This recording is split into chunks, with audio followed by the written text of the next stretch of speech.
আমরা শুরু করি তাহলে। আমরা বিষয় ছিলাম প্রেপোজিশনে ছিলাম। প্রেপোজিশনের প্রথম দুইটা ক্লাস আমাদের হয়ে গিয়েছিল। সো যারা দুইটা ক্লাসই করেছেন তারা একটু কষ্ট করে প্রেপোজিশনের নোটগুলো একটু কষ্ট করে হচ্ছে তারা আমাদের গ্রুপে দিবেন। আমাদের গ্রুপে দিলে যারা ক্লাসগুলো করে নাই তারা হয়তো বা ক্লাসগুলো ওখান থেকে নিতে পারবে। আর আমাদের তো ভিডিও দেওয়া ছিল, গ্রুপে দুইটা ভিডিও দেওয়া ছিল, দুইটা রেকর্ডিং দেওয়া ছিল। সো আপনারা যদি চান আপনারা ওই রেকর্ড দেখে আবার আমাদের নোট দেখে আপনারা চাইলে ওখান থেকে কালেক্ট করতে পারেন। আচ্ছা, শুরু করি আমাদের লেকচার 3, অর্থাৎ হচ্ছে প্রেপোজিশনের লেকচার 3 আমরা স্টার্ট করতে যাচ্ছি। ওকে, আমরা আজকে যেটা পড়াবো সেটা হচ্ছে ডিসগাস্ট প্রেপোজিশন। এই নামটা হচ্ছে আমরা অনেকে শুনেছি, আমি হয়তো ক্লাসে বলেও ছিলাম, বাট ইনফরমালি বলেছিলাম, নট ফরমালি। আপনার লেখা কি দেখতে পাচ্ছেন? যদি একটু আজকে ক্যামেরাটা অনেক দূরে রেখেছি, ক্যামেরাটা একটু দূরে রেখেছি যাতে পুরো বোর্ড একটু আসে। যে কারণে, কারণ অনেকগুলো লেখা লিখতে হবে এই কারণে। আপনারা কি লেখা ঠিকভাবে দেখতে পাচ্ছেন? কাইন্ডলি একটু আমাদেরকে বলবেন। Part 3, right? আপনারা কি ফুল লেখা দেখতে পাচ্ছেন? আপনারা কি পুরো লেখা দেখতে পাচ্ছেন? ওকে, ফাইন, থ্যাংক ইউ। তো সবাই লিখে ফেলেন ডিসগাস্ট প্রেপোজিশন। ডিসগাস্ট প্রেপোজিশনটা আসলে কি? ডিসগাস্ট প্রেপোজিশন বলতে আসলে আমরা কি বুঝি? ডিসগাস্ট প্রেপোজিশন বলতে আসলে আমরা কি বুঝি? সবাই লিখে রাখেন ও ইকুয়াল অফ। লেখেন ও ইকুয়াল অফ, এবং দেখেন এ equal on. A equal on. দেখবেন কোন কোন বাক্যে ও লেখা রয়েছে, এই ওটা সাধারণত অবের অর্থে ব্যবহৃত হয়। আবার দেখবেন কোথাও কোথাও এ লেখা রয়েছে, এটা হচ্ছে অনের অর্থে ব্যবহৃত হয়। তো যেখানে দেখবেন এটা অনের অর্থে ব্যবহৃত হয় সেখানে এগুলো, এই দুটোকে আমরা বলবো হচ্ছে ডিসগাস্ট প্রেপোজিশন। এটাকে আমরা বলি হচ্ছে ডিসগাস্ট প্রেপোজিশন।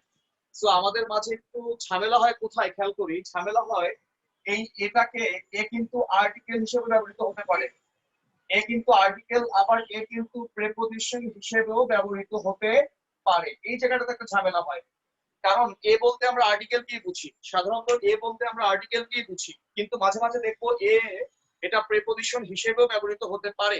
তো যখন এ শব্দটি বা যখন এ প্রেপোজিশনের কাজ করে তখন তার অর্থ হয় অন, এবং তখন সেটা হয়ে যায় ডিসগাস্ট প্রেপোজিশন। কথা কি আপনারা বুঝতে পেরেছেন? যেমন আমরা বললাম হি ওয়েন্ট আ হান্টিং।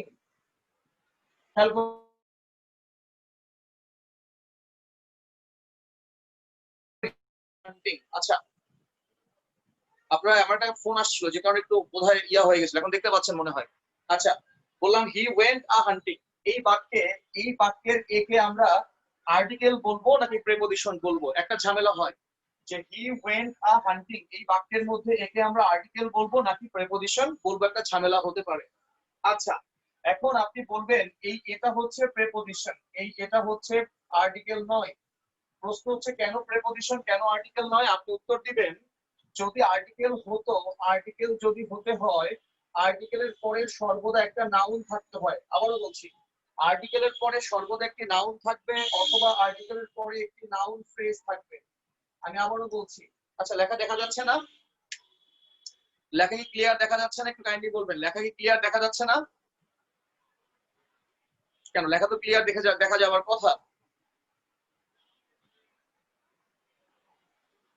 আচ্ছা, লেখা তো অবশ্যই ক্লিয়ার দেখা যাচ্ছে। যদি আপনার ক্লিয়ার দেখতে প্রবলেম হয় তাহলে আপনি কষ্ট করে জুম করে দেখবেন, তাহলেই হয়ে যাবে। আপনি আপনার ফোনটাকে জুম করেন, জুম করলে হচ্ছে আপনি দেখতে পাবেন। ঠিক আছে, খুব ইজি, এটা খুব ইজি, সমস্যা নেই। তো যাক, যে কথাটা বলছিলাম, তাহলে এ তখনই আর্টিকেল, আবারও বলছি, এ তখনই আর্টিকেল যখন এর পরে একটি একটি নাউন দেখবেন বা নাউন ফ্রেজ দেখবেন। যদি এর পরে নাউন বা নাউন ফ্রেজ হয় সেখানেই হচ্ছে একে আমরা বলবো হচ্ছে আর্টিকেল। কিন্তু দেখেন তো, এখানে এর পরে নাউন বা নাউন ফ্রেজ না, আসছে একটা জেরান, অর্থাৎ হান্টিং। আচ্ছা, বাই দ্য ওয়ে, জেরান বলি আর যাই বলি, এটা কিন্তু নাউন না বা নাউন ফ্রেজ না, অর্থাৎ ভার্বের সাথে আইএনজি হয়েছে। সুতরাং এই একে আমরা বলতে পারবো না যে এই হচ্ছে প্রেপোজিশন, সরি আর্টিকেল। এটাকে আমরা অবশ্যই বলবো প্রেপোজিশন। ঠিক আছে, কথা কি বুঝতে পেরেছি?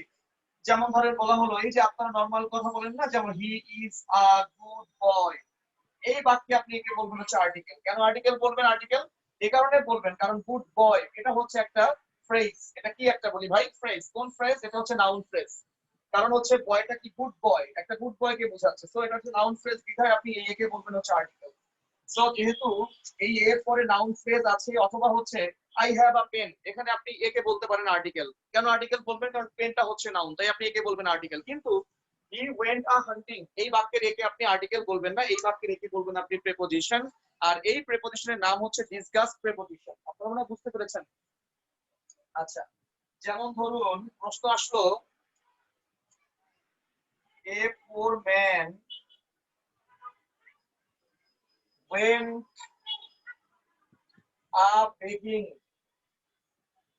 a poor man went a begging, a poor man went a begging। আচ্ছা, এই যে বাক্যের এ আছে, হ্যাঁ এক্স্যাক্টলি, চমৎকার প্রশ্ন করেছেন। জেরান্ট তো নাউনের কাজ করে, খুব চমৎকার প্রশ্ন করেছেন। জেরান্ট তো নাউনের কাজ করে। শুনেন, নাউন এবং জেরান্ডের মধ্যে কিছু পার্থক্য আছে, মিলও আছে, কিছু পার্থক্য আছে। খেয়াল করেন মিল কি, খেয়াল করেন। ধরেন আপনার মতো একজনের চেহারা, আপনার মতো একজনের চেহারা আর আপনি, এটা কি কখনো এক হয়? আপনার মতো চেহারা একজনের আছে এবং আপনি দুজন কিন্তু দেখতে একরকম, কিন্তু লোক কিন্তু একজন না, লোক হচ্ছে দুজন ভিন্ন ভিন্ন লোক। তার মানে চেহারা এক হলেই যে সর্বদা এক মানুষই হবে ব্যাপারটা এমন না। পার্থক্যটা হচ্ছে জেরান দ্বারা যখন কোনো বাক্য শেষ করেন ওই বাক্যের পরে একটা চাওয়া পাওয়া থাকে, অর্থাৎ পুরোপুরি বাক্যের মিনিংটা কমপ্লিট হয় না। আর যদি নাউন দিয়ে কোনো বাক্য শেষ করেন ওই বাক্যটা পুরোপুরি মিনিংফুল হয় এবং মিনিংটা শেষ হয়ে যায়, আর কোনো মিনিং হচ্ছে চাওয়ার থাকে না। আবারও বলছি, জেরান্ড এবং নাউনের মধ্যে পার্থক্যটা হচ্ছে জেরান্ড ভার্ব হয়ে নাউন। খেয়াল করেন, জেরান্ডটা হচ্ছে ভার্ব হয়ে তারপরে নাউন, আর যেটা নাউন সেটা ভার্ব হয়েও নাউন হতে পারে। যেমন আপনি বলেন নীরব, ভাই নীরব কি ভার্ব হয়ে নাউন? না, নীরবটা হচ্ছে সরাসরি নাউন। কথা কি বুঝতে পেরেছেন? আবার খেয়াল করেন গোয়িং, এই গোয়িং কে আপনি বলবেন হচ্ছে ভার্ব হয়ে তারপরে হচ্ছে নাউন, অর্থাৎ জেরান্ড। তার মানে জেরান্ড এবং নাউনের মধ্যে কিছু বেসিক পার্থক্য রয়েছে। তার মানে হচ্ছে জেরান্ডকে যদিও নাউন বলা যায়, আরেকটা ব্যাপার সেটা হচ্ছে জেরান্ডের মধ্যে একটা ভার্ব আছে, জেরান্ডের মধ্যে একটা ভার্ব উচ্চ আছে, কিন্তু ভাই এই বেসিক যেটা নাউন তার মধ্যে তো কোনো ভার্ব উচ্চ থাকে না। তার মানে এই সকল জেরান্ডে নাউন সবই ঠিক আছে, কিন্তু নাউন এবং জেরান্ড সর্বদা আমরা এক ক্ষেত্রে নেওয়া যাবে না। যেমন ধরেন আমি আপনাদেরকে আরেকটা কথা বলি, খুব স্বাভাবিক একটা কথা মনে রাখবেন। যেমন ধরেন আমরা বলি ডিটারমাইনার, ডিটারমাইনারের পরে সর্বদা কি বসে?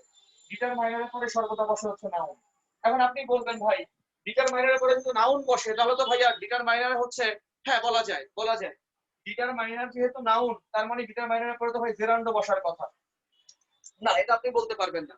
ডিটারমাইনারের পরে কেবলই বসবে হচ্ছে নাউন, অর্থাৎ যেটা বেসিক নাউন, যেটা ভার্ব থেকে উৎপত্তি না, অর্থাৎ কারো নাম, অর্থাৎ বেসিক যে নাউনটা সেটা হচ্ছে ডিটারমাইনারের পরে বসবে। কথা কি বুঝতে পেরেছেন আপনি? তাহলে নাউন এবং জেরান্ডের মধ্যে এরকম কিছু বেসিক পার্থক্য রয়েছে। এখন আমি আমার মূল জায়গায় চলে আসি।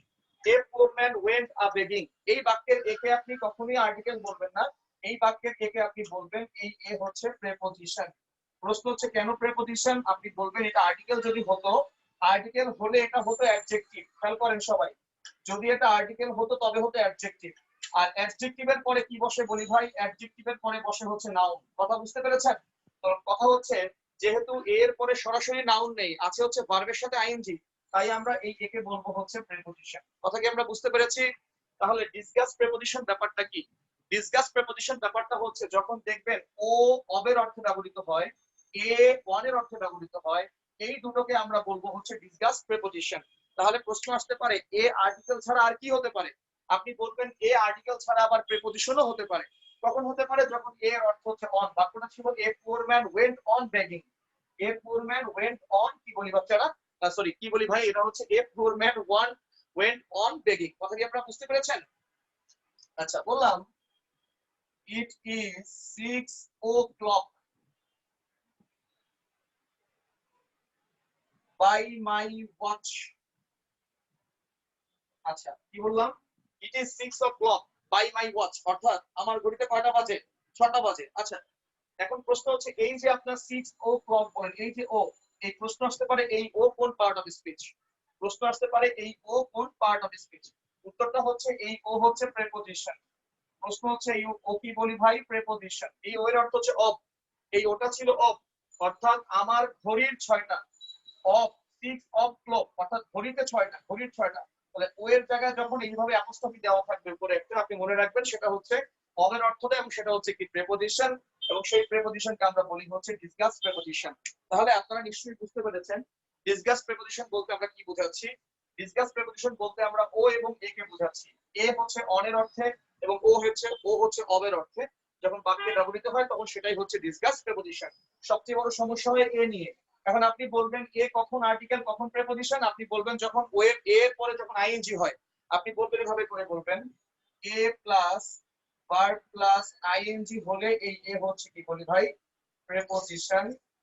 আর যখন এ প্লাস নাউন অথবা নাউন ফ্রেজ হয় তখন সেই এ হচ্ছে আর্টিকেল, অর্থাৎ যাকে বলি আমরা অ্যাডজেক্টিভ, অথবা যার নাম হচ্ছে ডিটারমাইনার। আপনি তিনটাই বলতে পারেন। অর্থাৎ এর পরে যখন নাউন বা নাউন ফ্রেজ থাকে সেই একে আপনি চাইলে বলতে পারেন আর্টিকেল, চাইলে বলতে পারেন অ্যাডজেক্টিভ, চাইলে বলতে পারেন ডিটারমাইনার, তিনটাই বলা যায়। অর্থাৎ যদি আপনি পার্ট অফ স্পিচ হিসেবে আপনি বলবেন অ্যাডজেক্টিভ, ঠিক আছে? আচ্ছা, হ্যাঁ, পার্ট অফ স্পিচ হিসেবে আপনি বলবেন হচ্ছে অ্যাডজেক্টিভ। আর হচ্ছে বাদ বাকি ক্ষেত্রে অর্থাৎ পার্ট অফ স্পিচ না হলে আপনি বলবেন ডিটারমাইনার। এটা হচ্ছে গ্রামাটিক্যালি অথবা আর্টিকেল, সকল আর্টিকেলে ডিটারমাইনারের কাজ করে। ওকে, আবার এখানে আপনি এটাকে আরো একটা নামে বলতে পারেন, যেমন এটাকে আপনি বলতে পারেন হচ্ছে কি বলতে পারেন তো বলেন বলেন, এটাকে বলতে পারেন ট্রু ডিটারমাইনার। এটার নাম আপনি একে বলতে পারেন ট্রু ডিটারমাইনার। আপনাদের ক্লাসে পড়িয়েছিলাম মনে আছে, ট্রু ডিটারমাইনার। ওকে, অথবা আরো একটা নাম আছে, বলেন তো কি নাম? এর আরেকটা নাম আছে, এটা আরেকটা নাম হচ্ছে ট্রু ডিটারমাইনার। আচ্ছা, একটা নাম ছিল ক্লাসে আমি বলেছিলাম অনেক আগে, ডিটারমাইনার ক্লাসে বলেছিলাম একে আমরা কি কি বলতে পারি ট্রু ডিটারমাইনার। আপনারা কি নাম ছিল এটার বলেন তো কেউ একজন? একে আমরা বলতে পারি ট্রু ডিটারমাইনার, প্রি পোস্ট আর একটা ছিল মনে হয়। যাক, একে আমরা হ্যাঁ হ্যাঁ এক্স্যাক্টলি রেগুলার ডিটারমাইনার। চমৎকার, এটার নাম হচ্ছে রেগুলার ডিটারমাইনার, এটাও আপনি বলতে পারেন। যাক, বাই দ্য ওয়ে অনেকগুলো কথা আমরা বললাম। তাহলে তাহলে আমরা একটু গত ক্লাসে যেখানে ছিলাম আমরা সেখানে ফিরে যাব, কারণ গত ক্লাসে যেহেতু আমরা ক্লাস শুরু করেও আমরা শেষ করতে পারিনি, আমি একটু আগে থেকে শুরু করব, কারণ গত ক্লাসে অনেকে ওভাবে করে ওখান থেকে মনোযোগ ছিল না, বা যেহেতু আমি একটু তাড়াহুড়া করেছিলাম, সো আমরা ওখান থেকে শুরু করব। তাহলে ডিসকাস প্রিপোজিশন ব্যাপারটা শেষ হয়ে গেল। আমরা আজকে দেখব লিস্ট অফ প্রিপোজিশন। আমরা প্রিপোজিশন লিস্ট দেখবো নাকি? এখান থেকে আমরা ছিলাম, দেখে ফেলি সবাই। লিস্ট অফ প্রিপোজিশন, সবাই লিখে ফেলি লিস্ট অফ প্রিপোজিশন। প্রিপোজিশনের লিস্ট দেখবো একটা আমরা আজকে। আমরা কিছু নতুন নতুন প্রিপোজিশন দেখবো বা কিছু পুরাতন প্রিপোজিশন আছে, এগুলো নিয়ে আমরা একটু কথা বলতে চাইবো, ঠিক আছে? ওকে, প্রথমে দেখবো এ দিয়ে কি কি প্রিপোজিশন হতে পারে। এ দিয়ে কি কি প্রিপোজিশন আমাদের সামনে হতে পারে? সবাই লিখে, লেখা দেখা যাচ্ছে না? আচ্ছা, as, at, about, লিখি হচ্ছে along। এটা মনে হয় অনেকের লেখা আছে বোধহয় নাকি? এটা কি সবার লেখা আছে না? একটু দেখেন তো, আমরা এ দিয়ে যেটা সেটা কি লেখা আছে না সবার? দেখেন তো, গত ক্লাসে যারা করেছিলেন তারা তো বোধহয় এ দিয়ে যে কয়টা হয় সে কয়টা লেখা ছিল। জি স্যার, লেখা ছিল, কিন্তু এটা বোধহয় ইয়া ছিল না, রেকর্ড ছিল না বোধহয়। রেকর্ড কি ছিল? রেকর্ড বোধহয় ছিল না। রেকর্ড কি ছিল কি? রেকর্ড ছিল তো। যাক, বাই দ্য ওয়ে আমরা তো ওটা মনে হয় পড়িয়েছিলাম, তো এটা এটা মনে হয় এখান থেকে সময় নষ্ট করার দরকার নেই, আমরা সরাসরি বিতে চলে যাই। আবার লিখবো? আমরা বিতে চলে যাওয়াই মনে হয় ভালো, কারণ এগুলো বোধহয় পড়িয়েছিলাম। আমরা একটু বিতে চলে যাই, কেমন?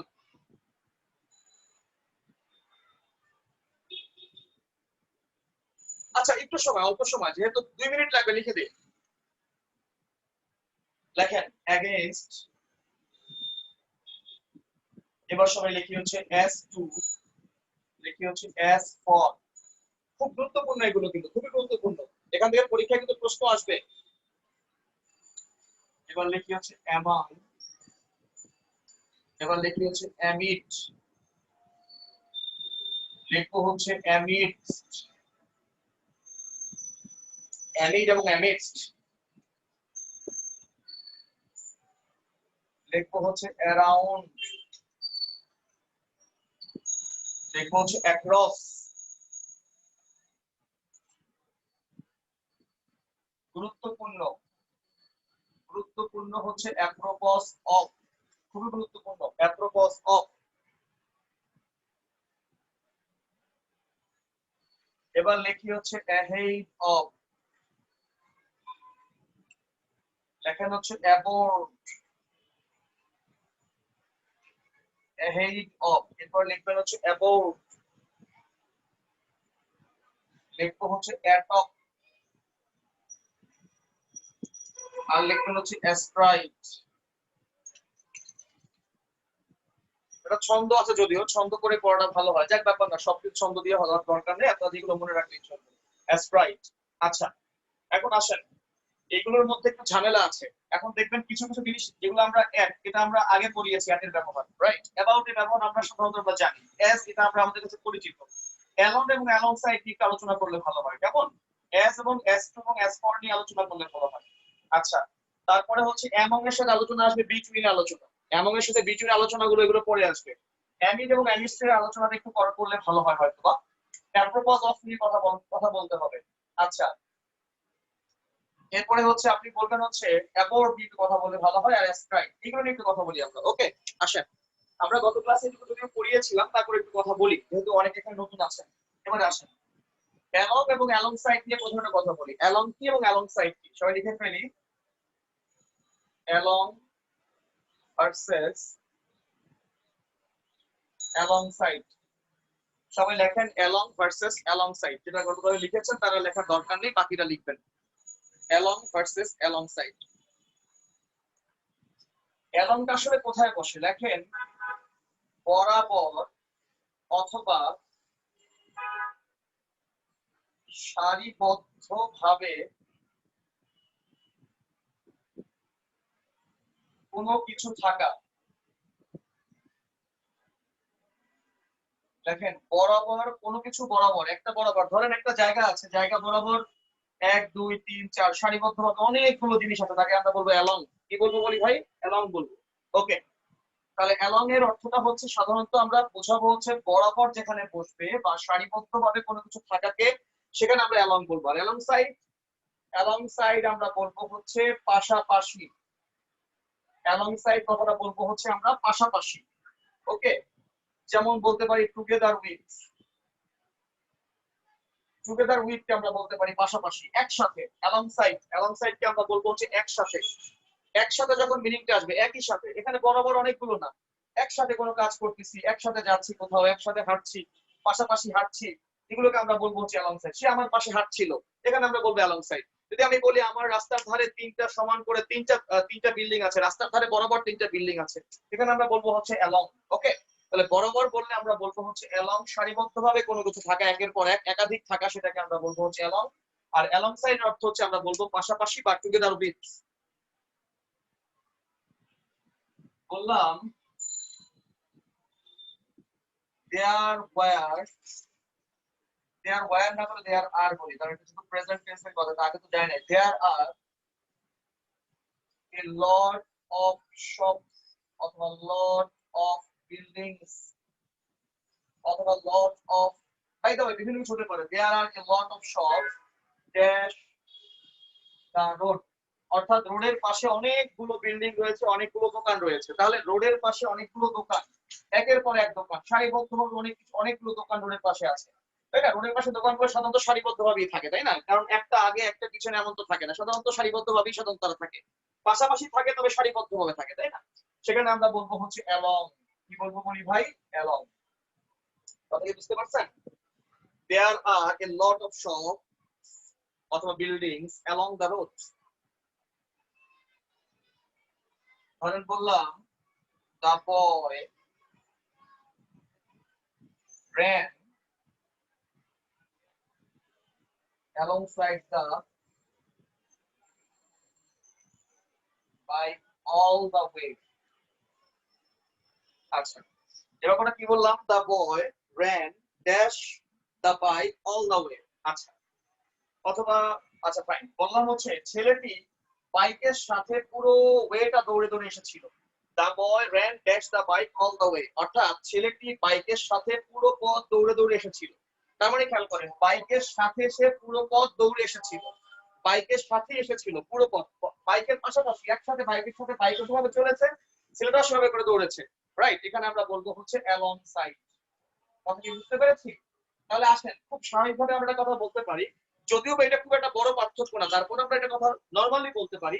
অ্যালং সাধারণত হচ্ছে যেখানে বসবে সেখানে সারিবদ্ধভাবে একাধিককে বোঝায়, একাধিক জিনিস সারিবদ্ধভাবে হলে সেখানে সাধারণত অ্যালং হয়, যদিও বা এটা কোনো রুল বানায়া পড়েন না, বা এটা যদি অনেক বইতে রুল দেওয়া আছে, রুল বানায়া পড়া দরকার নেই, কারণ এর আবার ব্যতিক্রম আছে, তো ব্যতিক্রমে আমরা না যাই। কথাটা হচ্ছে তাহলে বলবো রাস্তার ধারে অনেকগুলো দোকান পাশাপাশি আছে, তার মানে এখানে বলবো হচ্ছে অ্যালং। কথা কি বুঝতে পেরেছেন? তাহলে অ্যালং অর্থ পাশাপাশি, অ্যালং সাইড অর্থ পাশাপাশি। পার্থক্যটা হচ্ছে যদি একইভাবে সারিবদ্ধভাবে অনেকগুলো জিনিস থাকে তাহলে সেটাকে আমরা বলবো হচ্ছে অ্যালং, যদি সারিবদ্ধভাবে কোনো কিছু না থাকে তাহলে সেটাকে আমরা বলবো হচ্ছে অ্যালং সাইড। কথা কি বুঝতে পেরেছেন? তাহলে আমি আপনাদের একটা কোশ্চেন দিই, দেখি কোশ্চেনটা কারা কারা সলভ করতে পারেন। গতকালকে যারা ক্লাস করেছেন তারাও বলবেন, যারা এখন ক্লাস করছেন তারাও বলবেন। বললাম I refuse to work dash the new team। আমাকে একটু বলে দেন, I refuse to work dash the new team, along নাকি alongside the new team? Nafisa বলেছে along। I refuse to work dash the new team, একজনে বলেছেন along, বাকিদের উত্তর দেন তো। কি দেখবেন আপনারা, along দিবেন নাকি alongside দিবেন? কোনটা অ্যাপ্রোপ্রিয়েট বেশি, along অ্যাপ্রোপ্রিয়েট বেশি নাকি alongside অ্যাপ্রোপ্রিয়েট বেশি? Exactly right. অবশ্যই আমরা এখানে alongside-টাকে আমরা বেশি অ্যাপ্রোপ্রিয়েট ধরবো, রাইট? আচ্ছা, কেন ধরবো?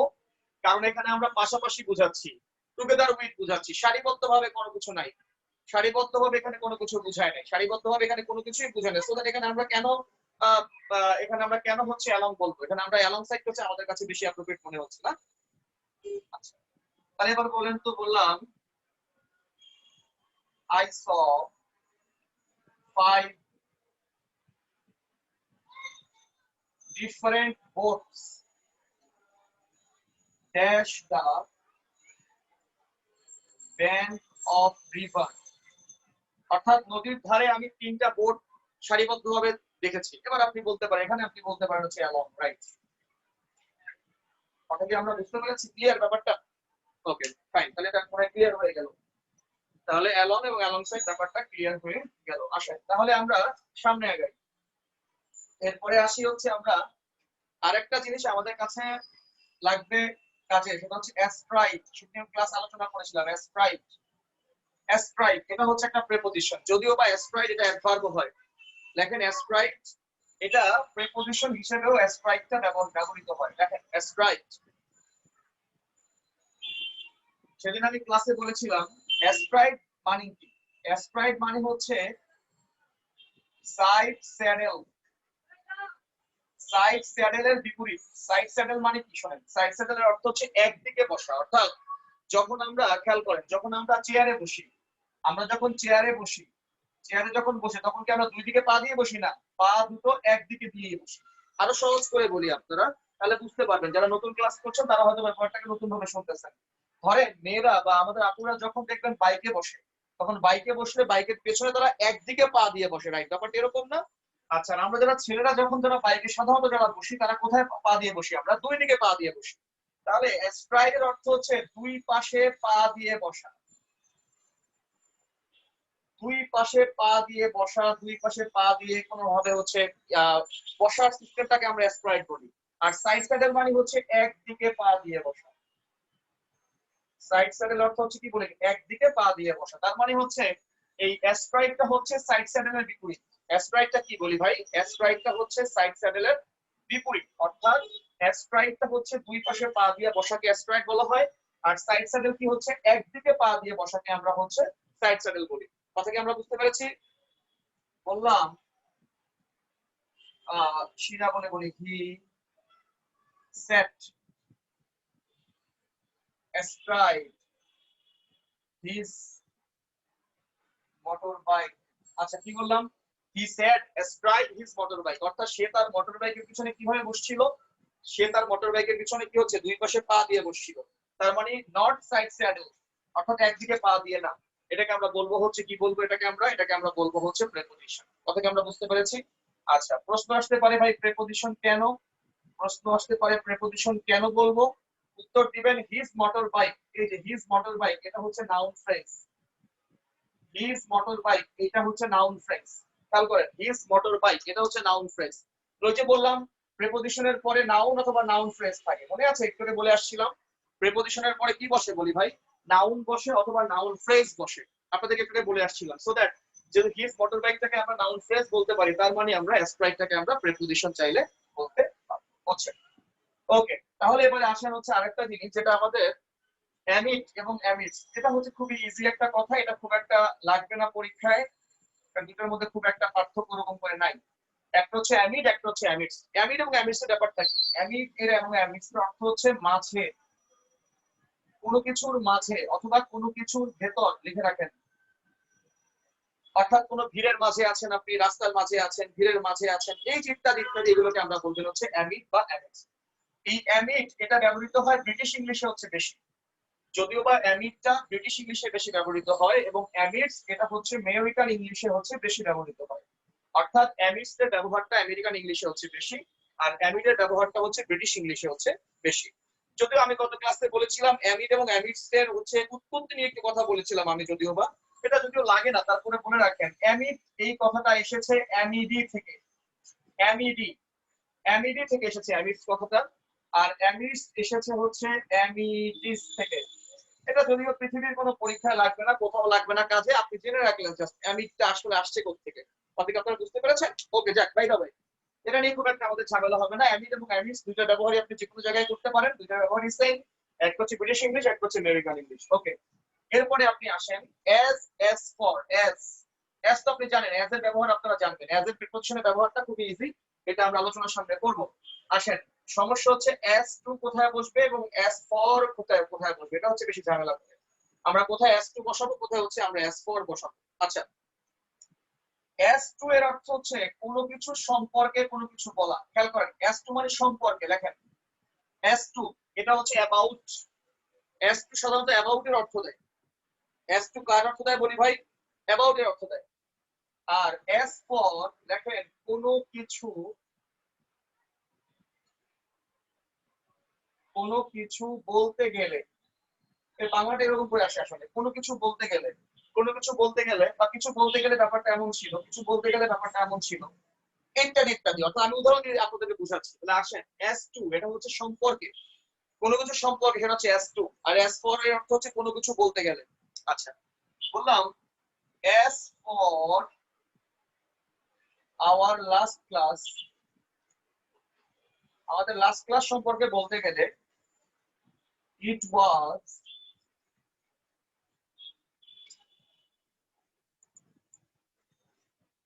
ইট ওয়াজ ভেরি, কি ছিল,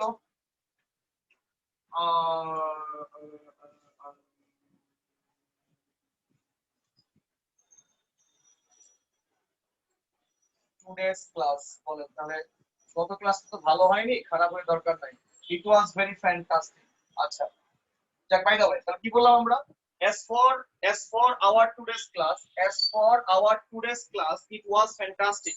অর্থাৎ আমাদের আজকের ক্লাস সম্পর্কে বলতে গেলে এটা খুব ভালো একটা ক্লাস ছিল। আজকে আমাদের আজকের খেলা সম্পর্কে বলতে গেলে এটা খুব ইন্টারেস্টিং একটা খেলা ছিল। as for today's game, as for today's game of IPL এর today's গেমটা ছিল কি, it was very fantastic, it was very entertaining।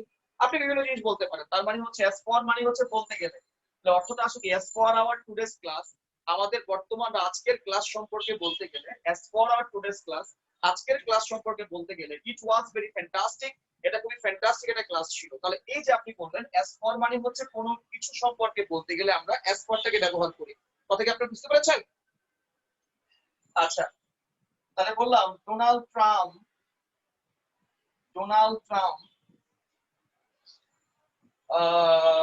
Perform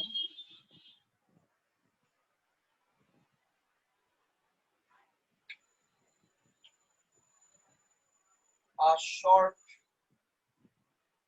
speech as to the next election।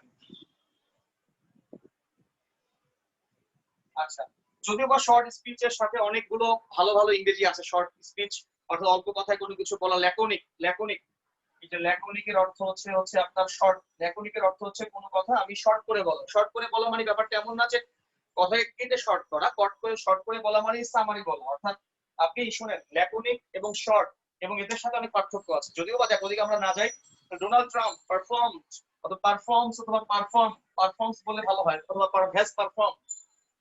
Has perform বলে বেশি বেটার হয়। Donald Trump has performed a short speech as to the next election. অর্থাৎ পরবর্তী election সম্পর্কে Donald Trump একটা ছোট্ট বক্তব্য দিয়েছেন।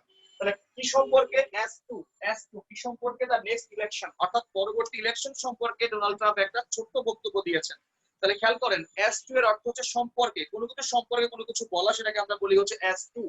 আর S4 হচ্ছে কোনো কিছু বলতে গেলে, যেন আমরা বলি না দোস্ত আজকের খেলার কথা বলতে গেলে আর বলিস না, ব্যাপারটা মোটেও ভালো ছিল না, আজকে দিনটা কেমন ছিল আর বলিস না, দিন সম্পর্কে বলতে গেলে S4 টুডে, আজকে বিদেশ সম্পর্কে বলতে গেলে S4 সানডে, S4 টিউসডে, এটি মঙ্গলবার সম্পর্কে বলতে গেলে ব্যাপারটা আসলে দিনটা আমার জন্য এত খারাপ গেছে আর বলিস না, সারাদিন খুবই হ্যাস্টি ছিল। এই যে আপনার কথাগুলো বলি, কোনো কিছু বলতে গেলে আমরা বলি S4, আর সম্পর্কে বলতে গেলে আমরা বলি হচ্ছে S2। এরপরে আসেন অ্যাপ্রোপস কথাটা কিভাবে আপনাদের পরীক্ষায় আসবে একটু বলি। অ্যাপ্রোপস অফ, যদিও বা অ্যাপ্রোপস অফ এর কিন্তু ইংরেজি গ্রামারে এই শব্দটার আগমন ঘটেছে খুব সদ্য, অনেক আগে না। ইংরেজি গ্রামারে এই শব্দটার আগমনটা ঘটেছে খুবই সদ্য, অর্থাৎ 1700 শতাব্দী থেকে ঘটেছে, 17th সেঞ্চুরি থেকে ঘটেছে। তার মানে ভাই 17th সেঞ্চুরি খুব সদ্য, হ্যাঁ এটাই সত্য। তো যাক, বাই দ্য ওয়ে 17th সেঞ্চুরিতে হচ্ছে অ্যাপ্রোপস অফ এই কথাটা অ্যাজ আ প্রিপোজিশন আমাদের হচ্ছে গ্রামারে ইনক্লুড হয়েছে। যাক, এই অ্যাপ্রোপস অফ যখন প্রথমত আসে, তখন এই অফ কথাটা তার সাথে ছিল না, শুধু অ্যাপ্রোপস কথাটা ছিল, অ্যাডজেক্টিভ হিসেবে ব্যবহৃত হতো, শুধু অ্যাপ্রোপসটি অ্যাডজেক্টিভ হিসেবে ব্যবহৃত হতো। পরবর্তীতে অ্যাপ্রোপস অফ দিলে এটা হয়ে গেছে একটা প্রিপোজিশন। এখন কথাটা হচ্ছে পরীক্ষায় আসলে কিভাবে আসবে। অ্যাপ্রোপস অফ এর অর্থ হচ্ছে সম্বন্ধে, সম্পর্কে, কনসার্নিং, অ্যাবাউট। কথা কি বুঝতে পারছেন? বললাম he told me apropos of sound, he told me apropos of sound, সে আমাকে সাউন্ড সম্পর্কে বলেছিল। এই অর্থাৎ কোনো সম্পর্কে বলতে গেলে আমরা apropos of বলি, যদিও বা এর ব্যবহারটা একটু ভিন্ন। সেটা কিরকম খেয়াল করেন, অর্থ সম্পর্কে, কারো সম্পর্কে বলতে গেলে, কারো সম্বন্ধে বলতে গেলে আমরা বলি apropos of। এখন আসেন পরীক্ষা আসলে আসবে কিভাবে, বলেন apropos of nothing। খেয়াল করেন apropos of nothing, এটা পরীক্ষা আসবে। apropos of nothing এর অর্থ হচ্ছে কোন বিষয়ের সাথে সম্পর্কযুক্ত না হওয়া। লেখেন apropos of nothing এর অর্থ হচ্ছে, লেখেন কোন বিষয়ের সাথে সম্পর্কযুক্ত না হওয়া। লেখেন apropos of nothing এর অর্থ হচ্ছে কোন বিষয়ের সাথে সম্পর্কযুক্ত না হওয়া।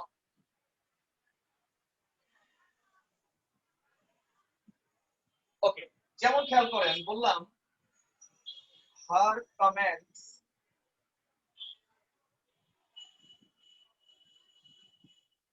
about whether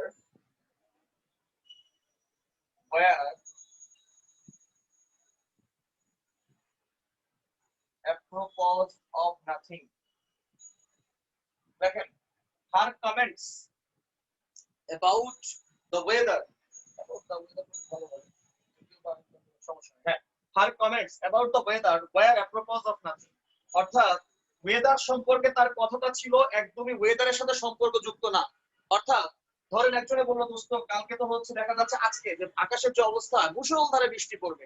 এখন ধরেন আপনি আকাশের মেঘ কেটে গেল, বৃষ্টি আর হলো না, তখন আপনি কি বলেন যে her comments about the weather were apropos of nothing, অর্থাৎ ওয়েদার সম্পর্কে তার যে কমেন্ট ছিল সেটা আসলে ওয়েদারের সাথে কোনো সম্পর্কযুক্তই নাই। অর্থাৎ ওয়েদারের সাথে তার যে ওয়েদার সম্পর্কে তার যে কমেন্ট ছিল সেই কমেন্টটা ওয়েদারের সাথে কোনো সম্পর্কযুক্ত ছিল না। তাহলে আসেন অ্যাপ্রোপোজ অফ নাথিং এর অর্থ হচ্ছে কোনো কথার সাথে সম্পর্কযুক্ত না হওয়া। অ্যাপ্রোপোজ অফ নাথিং পরীক্ষা আসবে কিন্তু অ্যাপ্রোপোজ অফ নাথিং, দেখা হলো আসলে অ্যাপ্রোপোজ অফ ড্যাশ, অ্যাপ্রোপোজ ড্যাশ নাথিং, আপনি বলবেন অ্যাপ্রোপোজ অফ নাথিং। এখানে কোশ্চেনটা আসতে পারে, যেহেতু খুবই একটা রেয়ার কথা, সো এখানে এটা পরীক্ষার উপরে আসতে পারে। এবারে আসেন অ্যাবোর্ড, অ্যাবোর্ডের অর্থ হচ্ছে কোন জাহাজের উপরে, কোন শিপের উপরে অ্যাবোর্ড, এটা আপনারা জানেন। অ্যাবোর্ড, অ্যাবোর্ডের অর্থ হচ্ছে উপরে, উপরে।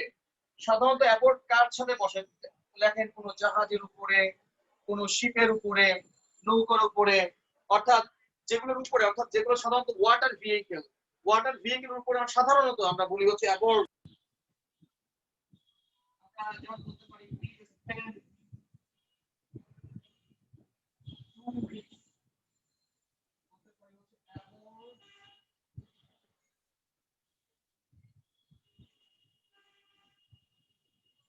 we spent 2 weeks aboard ship, অর্থাৎ হচ্ছে যে আমরা কিছুর উপরে, আমরা বলি হচ্ছে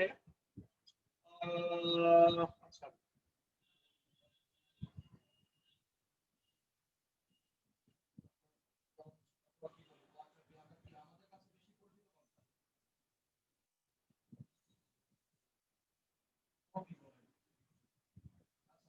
ওটা যেটা হবে কেন তো we spend 2 weeks about board about ship about launch fight যেটা হবে কেন এক কথা ওয়াটার ভেহিকল অর্থাৎ আমরা আপনার নৌকার উপরে 2 সপ্তাহ ধরে ছিলাম নৌকার উপরে 2 সপ্তাহ ধরে আমরা কাটিয়েছি তো আচ্ছা সাউন্ড প্রবলেম হচ্ছে খুব বেশি সাউন্ড প্রবলেম হচ্ছে খুব বেশি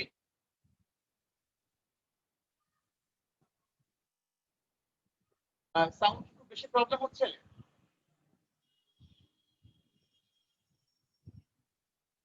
আচ্ছা আমি কি আচ্ছা একটু দেখি তো ভাই তাহলে আমি একটু আমি ব্যবস্থা করছি দেখি তো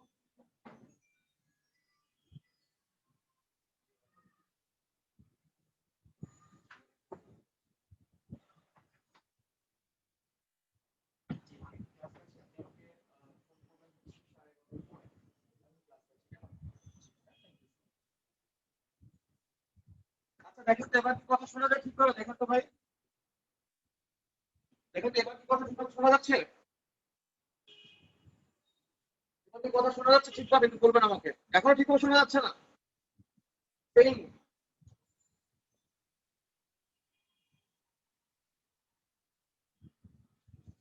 আচ্ছা এবার কি ঠিকভাবে শোনা যাচ্ছে দেখেন তো এবার কি ঠিক আছে এবার কি ঠিক আছে নাকি ঠিক নাই মোটামুটি সেই আচ্ছা একজন সহ শিক্ষকরা কি বলতে বুঝলাম না আমি তো লেখাটাই বুঝি নাই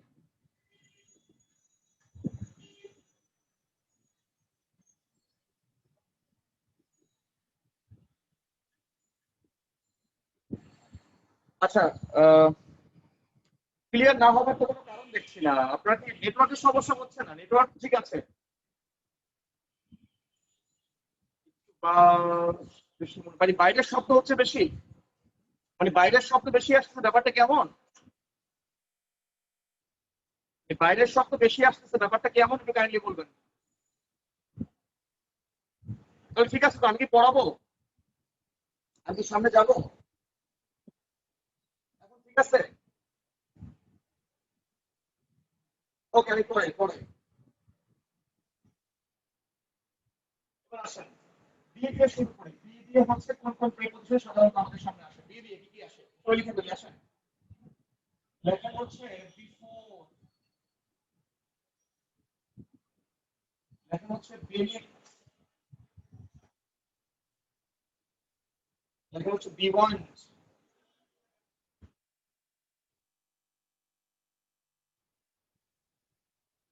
লেখা হচ্ছে বিহাইন্ড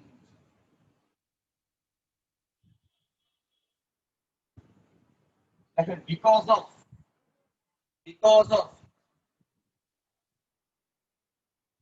লেখা হচ্ছে বিসাইড লেখা হচ্ছে বিসাইডস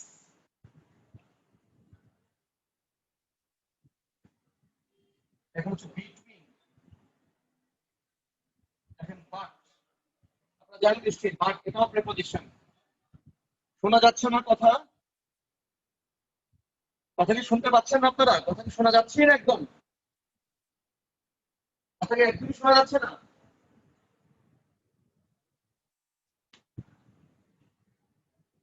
কথা কি একদমই শোনা যাচ্ছে না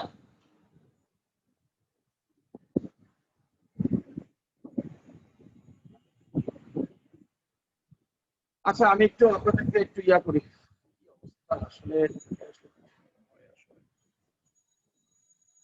আচ্ছা আপনারা একটু বলেন তো কথা শুনতে পাচ্ছেন কিনা হ্যালো ভাইয়া কেটে কেটে যাচ্ছে কথা। হ্যালো শুনতে পাচ্ছেন আপনারা হ্যাঁ ভাই শোনা যাচ্ছে সামনে থেকে কথা বললে কথা শোনা বলবেন যাচ্ছে আপনাদের কথা আমি শুনতে পাচ্ছি আপনারা কথা বলেন হ্যাঁ আপনারা বলেন আমি শুনবো ভাইয়া হ্যালো ভাইয়া ভাইয়া আপনি সামনে বলেন এসে আপনি কথা কেন বললে শোনা যায়, কিন্তু যখন বোর্ডে লিখতেছেন আর বলতেছেন তখন শোনা যাচ্ছে না। এমনি ও আপনি যদি সামনে এসে আচ্ছা কথা বুঝতে বলেন তাহলে পারছি শোনা যায়। বুঝতে পারছি ঝামেলাটা আপনারা করেন নাই ঝামেলা হয়েছে হচ্ছে আমার বুঝতে পারছি আমি যখন লিখছিলাম তখন বোধহয় মেসেঞ্জারে মনে হয় কল আসছিল যে কারণে বোধহয় এরকম হচ্ছে ওখানে মেসেঞ্জারে কল আসছিল যে কারণে বোধহয় এরকম হচ্ছে বুঝতে পারছি বুঝতে পারছি ওকে আমি আবার কেটে আবার দিচ্ছি ওকে ভাইয়া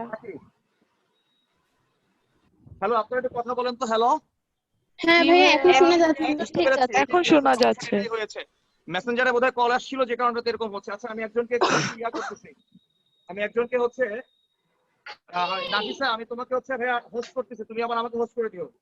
আচ্ছা ভাইয়া, আমি একটু লিভ নিয়ে আবার ঢুকি। ওকে।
Where the water is flowing dash over the danger line.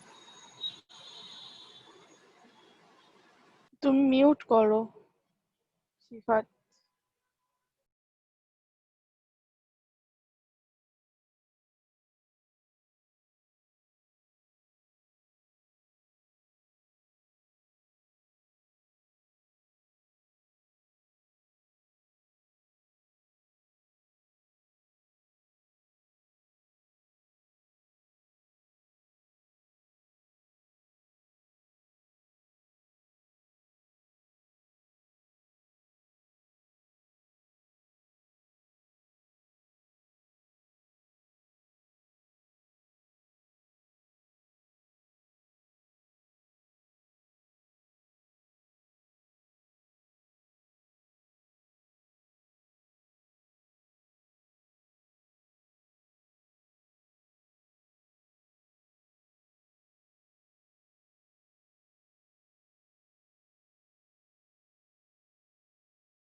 আচ্ছা, এবার কি আপনারা শুনতে পাচ্ছেন আমার কথা? একটু বলবেন।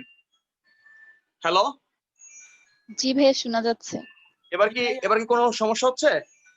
না ভাইয়া কোনো সমস্যা হচ্ছে না। আমি ক্লাসে আছি, আমি ক্লাসে আছি। জি, আমাকে একটু ভাই হোস্ট করে দাও একজন। হ্যাঁ, করছো। ভাইয়া হোস্ট করা হয়ে গেছে। আচ্ছা, ফোন করছে একটা মেয়ে, বুঝছো? আমি অবাক হই কেন জানো, মানে অবাক হচ্ছে, ও বরিশাল স্টুডেন্ট। ভাইয়া ফোন করা যাবে বলেই ফোন দিয়ে দিচ্ছে। তা আমি তো খেয়াল করি না, আমি এখন দেখলাম মেসেঞ্জারে গিয়ে দেখলাম একটা ফোন চলে আসছে। মানে এদের আসলে ব্যাপার স্যাপার আসলে অবাক লাগে। মানে নট অনলি আমি কোনো ইয়াকে দায়ী করছি না, একটা জায়গাকে দায়ী করছি না।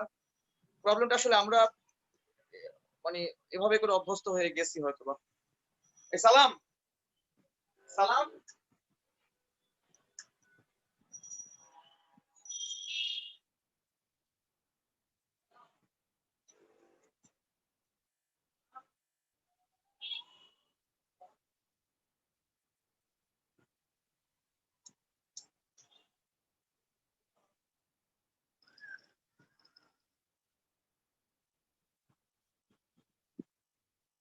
আচ্ছা ঠিক আছে, সমস্যা নাই, হবে। স্পটলাইট করা মনে হয় না, স্পটলাইট করা হবে একটু পরে, আপনারা আপাতত করে একটু দেখেন, এরপর স্পটলাইট করে দিচ্ছি। তো ছিল কোথায় আসেন, before, beneath, beyond, behind, because of, beside, besides, but, এগুলো ছিল নাকি? এবার আসেন লেখেন বাট ফর। বাট একটা, বাট ফর একটা, পার্থক্য আছে কিন্তু, দেখবো পার্থক্য দেখবো। But, but for. এবার লেখেন হচ্ছে বিলো।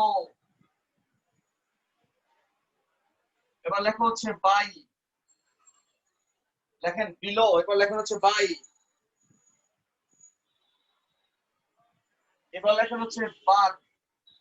বার, বিআর, বার, এটাও একটা প্রেপোজিশন। বার, বার, এটা একটা প্রেপোজিশন, মনে রাখবেন বার। আর একটা প্রেপোজিশন লেখেন বি দিয়ে হয়, লেখেন বারিং, এটাও একটা প্রেপোজিশন। বারিং, বারিং, এটাও একটা প্রেপোজিশন। বার, বারিং, এটাও একটা প্রেপোজিশন। আচ্ছা 1 মিনিট দাঁড়ান। ওকে, বার, বারিং, এটাও একটি প্রেপোজিশন। তাহলে আসেন, তাহলে আমরা কি কি শিখলাম দেখি তো। বি দিয়ে হয়তো আরো ভাইয়া হয়। বাট ফরের পরেরটা কি লিখছেন? কোনটা? বাট ফরের পরেরটা। বিলো। এরপর হচ্ছে বাই। এরপর হচ্ছে আপনার বার। এরপরে হচ্ছে বারিং।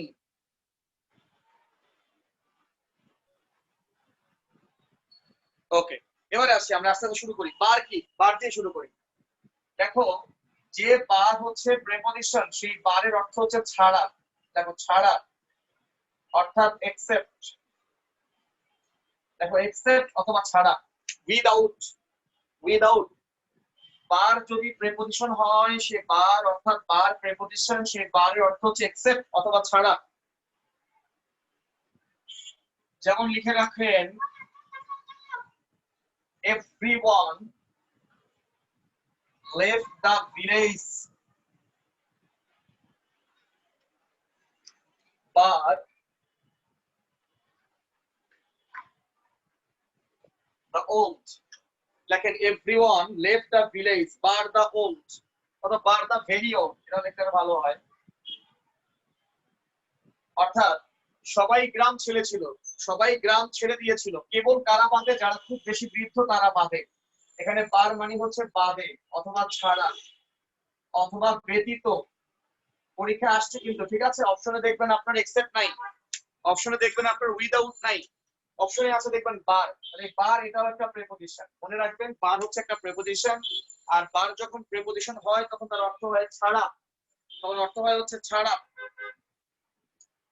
মনে থাকবে তো? আচ্ছা, এবারে আসেন, বার ছাড়া আরো একটা প্রেপোজিশন বারের সাথে সম্পর্কযুক্ত, সেটা হচ্ছে লেখেন বারিং। লেখেন বারিং, এটা আরেকটা প্রেপোজিশন। বারিং এর অর্থ হচ্ছে, লেখেন কোনো কিছু না হলে। লেখেন কোনো কিছু না হলে। বারিং এর অর্থটা সাধারণত অর্থ হচ্ছে কোনো কিছু না হলে। বারিং যদি প্রেপোজিশন হয়, তার অর্থটা সাধারণত আসে কোনো কিছু না হলে।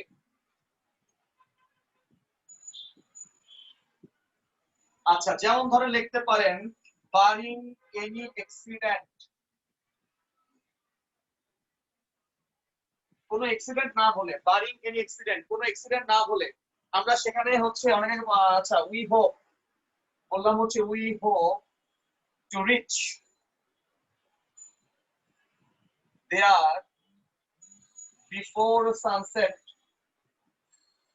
Barring any accident we hope to reach there before sunset. অর্থাৎ যদি কোনো অ্যাক্সিডেন্ট না হয়, বারিং মানে না হলে, কোনো কিছু না হলে, বারিং এনি অ্যাক্সিডেন্ট, কোনো অ্যাক্সিডেন্ট না হলে, উই হোপ টু রিচ দেয়ার, সেখানে আমরা পৌঁছানো আশা করছি বিফোর সানসেট।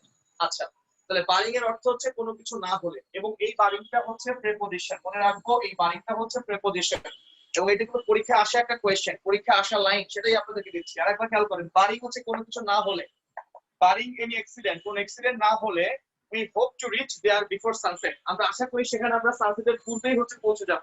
কথা কি আমরা বুঝতে পেরেছি? আচ্ছা, একইভাবে এই বারিং এর আরেকটা অর্থ আছে। বারিং এর আরেকটা অর্থই লেখেন হচ্ছে বাট ফর। লেখেন বাট ফর। তাহলে আপনাদের কাছে প্রশ্ন আসতে পারে, বাট এবং বাট ফর এর মধ্যে পার্থক্যটা কি?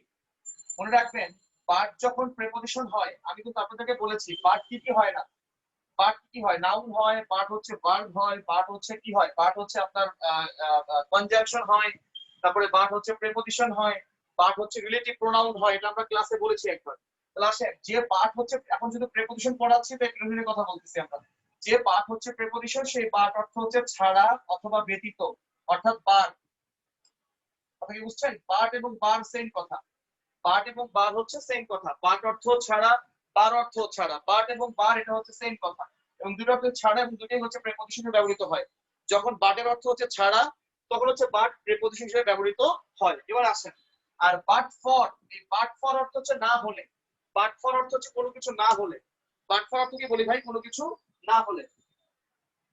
আচ্ছা, যেমন আমি আরেকটা উদাহরণ দিচ্ছি, দেখা হয়ে গেলে আমি আরেকটা উদাহরণ দেবো।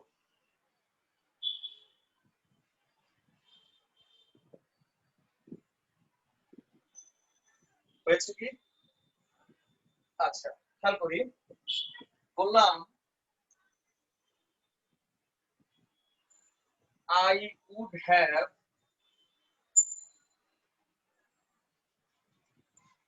crushed the car but for your warning. I would have crushed the car but for your warning.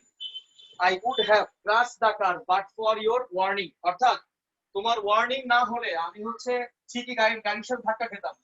But for your warning মানে কি, না হলে, কি না হলে, তোমার ওয়ার্নিং না হলে, তোমার ওয়ার্নিং না হলে আমি গাড়ির সাথে ধাক্কা খেতাম। তার মানে এখানে বাট ফর এটা হচ্ছে একটি প্রেপোজিশন। এটাকে যদিও বা কেউ বলে কম্পাউন্ড প্রেপোজিশন, এটাকে কেউ বলে হচ্ছে প্রেপোজিশনাল ফ্রেজ। আমরা প্রেপোজিশনাল ফ্রেজ কোনটা আর কোনটা কম্পাউন্ড প্রেপোজিশন সেটা নিয়ে আমরা আলোচনা করব, কোনো সমস্যা নেই। তাহলে আপাতত হচ্ছে বি দিয়ে যে কয়টা আছে সেগুলো আমরা বাট ফর এর অর্থকে লিখে দিলাম, না হলে এটি লিখে দিলাম, না হলে, আপনি লেখাই আছে, এই বোর্ডে তো লেখাই আছে বাট ফর এর অর্থ হচ্ছে না হলে।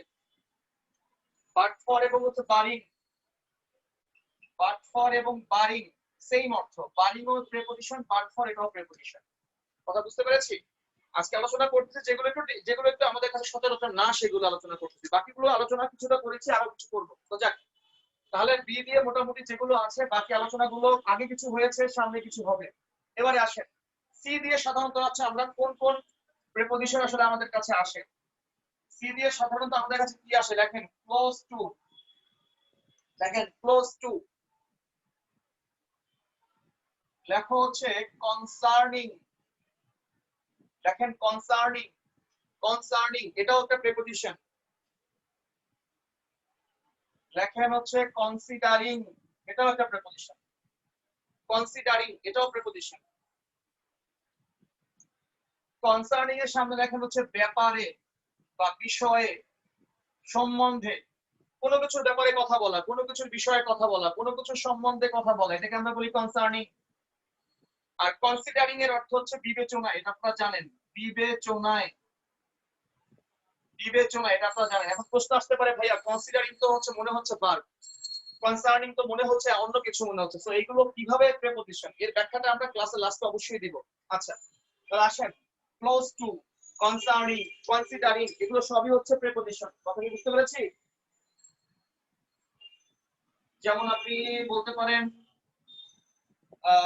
they gave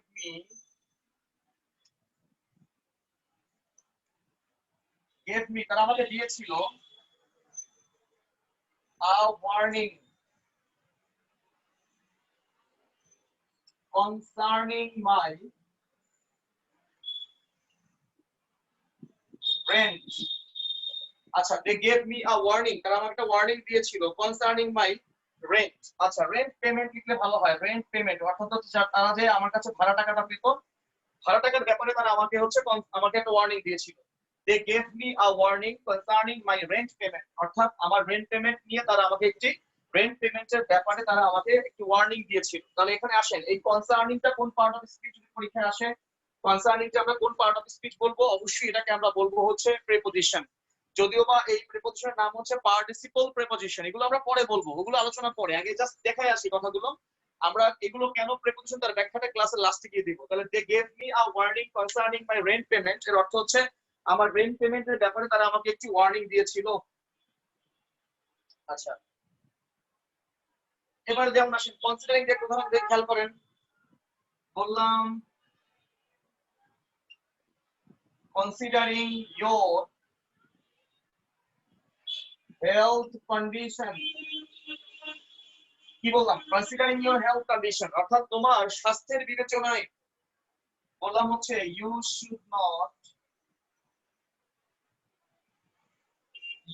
should not work hard, অর্থাৎ তোমার স্বাস্থ্যের বিবেচনায় তোমাকে কঠিন পরিশ্রম করা উচিত নয়।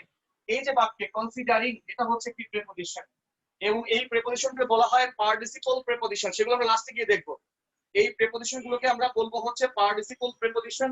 কেন বলা হয় তার ব্যাপার স্যাপার সব আমরা লাস্টে গিয়ে দেখবো। যাক, আমি আমার মূল জায়গায় আবার চলে আসি। তাহলে সি দিয়ে যাওয়া হয় ক্লোজ টু অর্থাৎ কাছাকাছি, এটা আমরা জানি, কাছাকাছি বা পাশাপাশি, ক্লোজ টু এটা আমরা জানি, বিসাইড ইত্যাদি ইত্যাদি।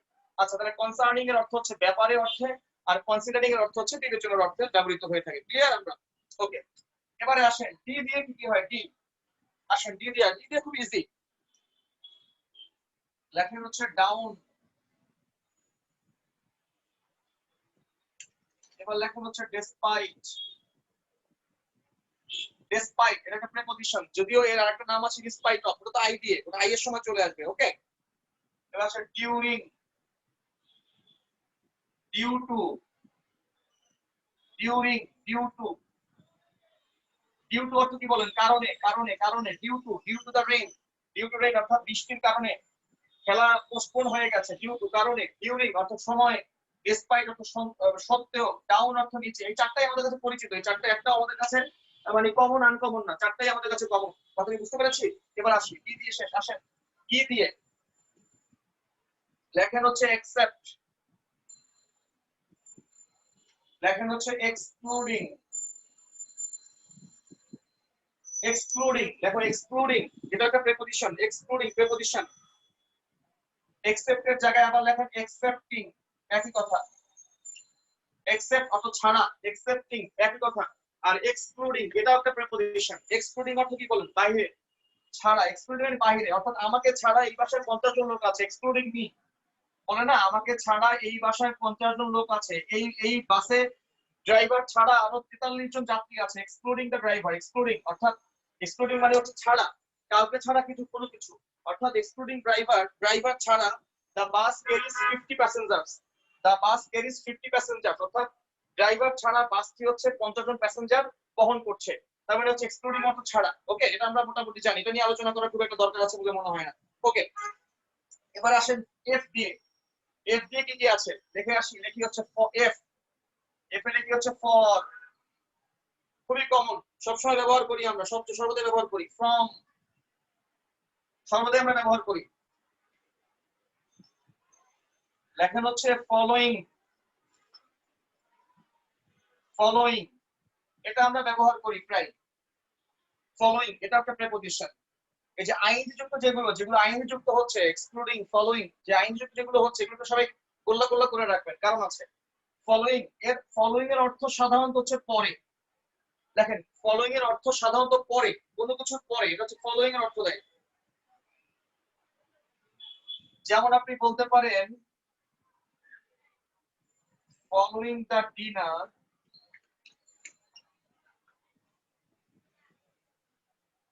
there will be a singing contest following the dinner অর্থাৎ ডিনারের পরে there will be a singing contest অর্থাৎ ডিনারের পরে একটি গানের কন্টেস্ট হবে, তার মানে following the dinner, following অর্থ পরে, পরে, following the dinner, following অর্থ কি বলেন? পরে, এটা একটা preposition. following the dinner there will be a singing contest, ডিনারের পরে একটি কন্টেস্টের আয়োজন করা হয়েছে। ওকে, কথা কি বুঝতে পেরেছি? তাহলে ই দিয়ে হচ্ছে ফলোইং হয়, ই দিয়ে সরি এফ দিয়ে হচ্ছে ফলোইং হয়, এফ দিয়ে হচ্ছে ফ্রম হয়, এফ দিয়ে হচ্ছে ফর হয়। এবারে এফ এর পর কি আসতেছে? ই এফ জি, এফ এর পরে জি আসতেছে। খুব চমৎকার একটা কথা শিখবো জি দিয়ে, ইনশাআল্লাহ জি দিয়ে একটি ভালো কথা শিখবো। আসেন ই এফ জি, আসেন জি দিয়ে আরেকটা চমৎকার প্রেপোজিশন হয়, যেটা হচ্ছে বেশ কয়েকবারই পরীক্ষায় আসতে দেখা হয়েছে, আসা হয়েছে পরীক্ষায় বেশ কয়েকবারই এসেছে জি দিয়ে প্রেপোজিশন। লেখেন হয় হচ্ছে গিভেন, গিভেন এটা একটা প্রেপোজিশন। এখন কথা হচ্ছে ভাই, গিভেন দেখলো তো আমাদের কাছে মনে হয় পার্টিসিপল, গিভ গিভেন, গিভ থেকে গিভেন, GIVEN, গিভেন পার্টিসিপল মনে হয় না, ভার্ব মনে হয় না আপনার কাছে? এটা পরীক্ষায় এসেছে কিন্তু। গিভেন এই শব্দটা প্রেপোজিশন হিসেবেও ব্যবহৃত হতে পারে। এটা যদিও ভার্ব হিসেবে ব্যবহৃত হয়, এটা যদিও ভার্ব হিসেবে ব্যবহৃত হয়, তার অর্থ হচ্ছে দেওয়া, কোনো কিছু দেয়া। অর্থাৎ গিভেন দ্য প্যাসেজ, প্যাসেজে দেয়া থেকে আপনি প্রশ্নের উত্তর দেন, এটা ভিন্ন কথা। আর যে গিভেন প্রেপোজিশন, সে গিভেনের অর্থ হচ্ছে বিবেচনা, বিবেচনা, কনসিডারিং। একটু আগে যে রেখে আসলেন কনসিডারিং প্রেপোজিশন, দেখেন গিভেন, গিভেন গিভেন গিভেন একটা প্রেপোজিশন, গিভেন একটি প্রেপোজিশন যেটা হচ্ছে কনসিডারিং অর্থ দেয়, বিবেচনায় অর্থ দেয়। গিভেন বিবেচনায় অর্থ দেয়, কনসিডারিং অর্থ দেয়। আপনি অবাক হবেন, এই গিভেন যেমন প্রেপোজিশন, আরো একটা প্রেপোজিশন আছে বিবেচনা অর্থী, সেটা অর্থ হচ্ছে সিং। লেখেন সিং, পরীক্ষা আসছে কিন্তু। সিং, SEE, সি অর্থ দেখা, এই সি থেকে আইএনজি সিং, এটাও একটা প্রেপোজিশন হিসেবে ব্যবহৃত হতে পারে। সিং এটাও কিন্তু প্রেপোজিশন হতে পারে, এর অর্থ বিবেচনায়। আমি দেখাচ্ছি, এটার অর্থ বিবেচনায়। সিং এটাও বিবেচনা অর্থ ব্যবহৃত হতে পারে। গিভেন এটাও বিবেচনা অর্থ ব্যবহৃত হতে পারে, যেটা অর্থ হচ্ছে কনসিডারিং। কনসিডারিং এর মানে হচ্ছে বিবেচনায়। অর্থাৎ যেমন আপনার বয়সের বিবেচনায় আপনি হচ্ছেন কাজ কম করতে পারছেন, আপনার বয়সের বিবেচনায় আপনার হচ্ছে আপনি অনেক হার্ড, আপনি অনেক এনার্জেটিক, বয়সের বিবেচনায়। এই যে বিবেচনায়, এগুলো হচ্ছে গিভেন অর্থ দেয়। তাহলে মনে রাখবেন, যে বাক্যে গিভেন প্রেপোজিশন, যে বাক্যে সিং প্রেপোজিশন, সেই বাক্যে সিং গিভেন এর অর্থ হচ্ছে বিবেচনায়, সে বাক্যে সিং গিভেন এর অর্থ হচ্ছে বিবেচনায়।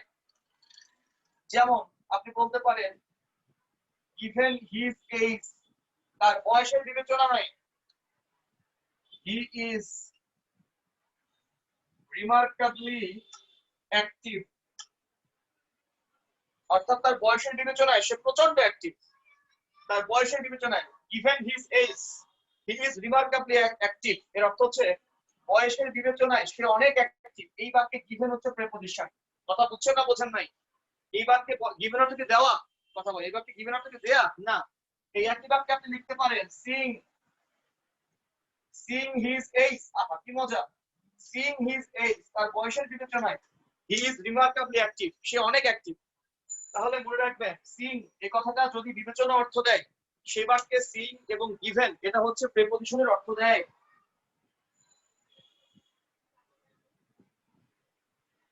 লিখছেন? যে বাক্যে সিং এবং গিভেন বিবেচনার অর্থ দেয়, সে বাক্যে সিং এবং গিভেন হচ্ছে preposition.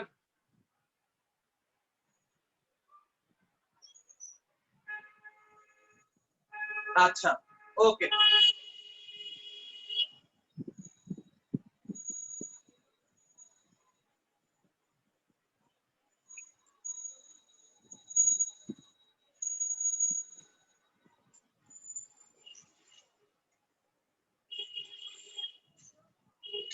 Seeing his interest in children, seeing his interest in children, teaching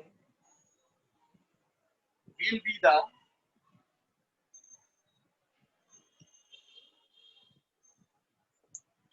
appropriate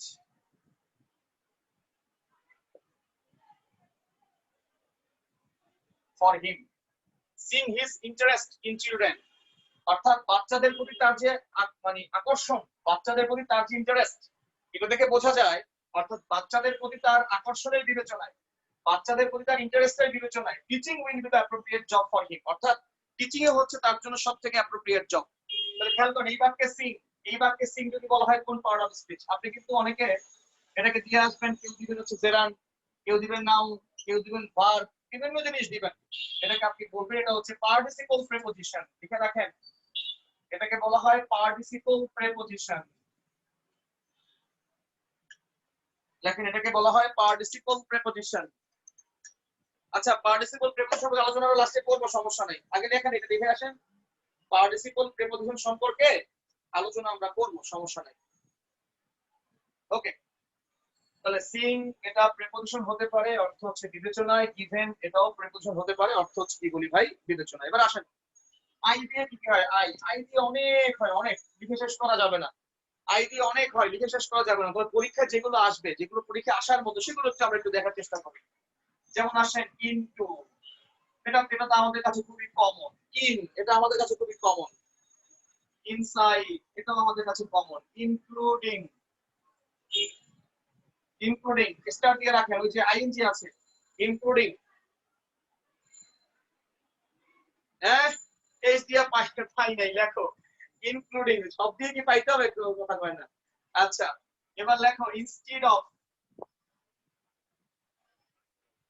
দেখেন ইনস্টিড অফ, ইনস্টিড অফ।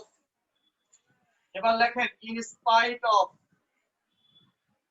এগুলো সবই preposition. In spite of, in front of, যদিও এগুলোকে বলা হয় প্রিপজিশনাল ফ্রেজ, যদিও এগুলোকে বলা হয় প্রিপজিশনাল ফ্রেজ। তারপর লিখে রাখেন একই কথা। এটা পরীক্ষা আসবে কিভাবে পরে দেখাচ্ছি, আগে লেখেন, সমস্যা নাই। এবার লিখি হচ্ছে ইরেসপেক্টিভ। লেখেন ইরেসপেক্টিভ অফ, ইরেসপেক্টিভ অফ। লিখি হচ্ছে ইন অ্যাকর্ডেন্স উইথ, লিখি ইন অ্যাকর্ডেন্স উইথ। কমন, এগুলো কমন। ইন এডিশন টু, লেখেন ইন এডিশন টু। এবার আসেন লেখেন একটা ভালো জিনিস, লেখেন ইন বিটুইন, লেখেন ইন বিটুইন, একসাথে লেখেন ইন বিটুইন। লেখেন ইন কেস অফ, লেখেন ইন কেস অফ।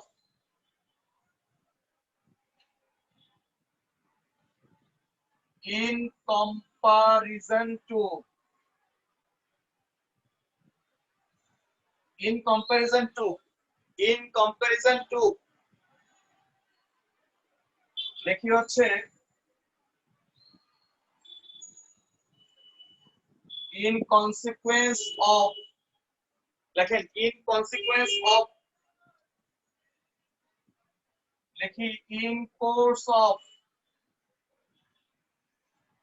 এগুলো সব টানা মুখস্থ করতে হবে, টানা মুখস্থ করতে হবে। in course of।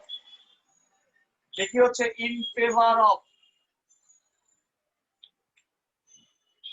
in favor of।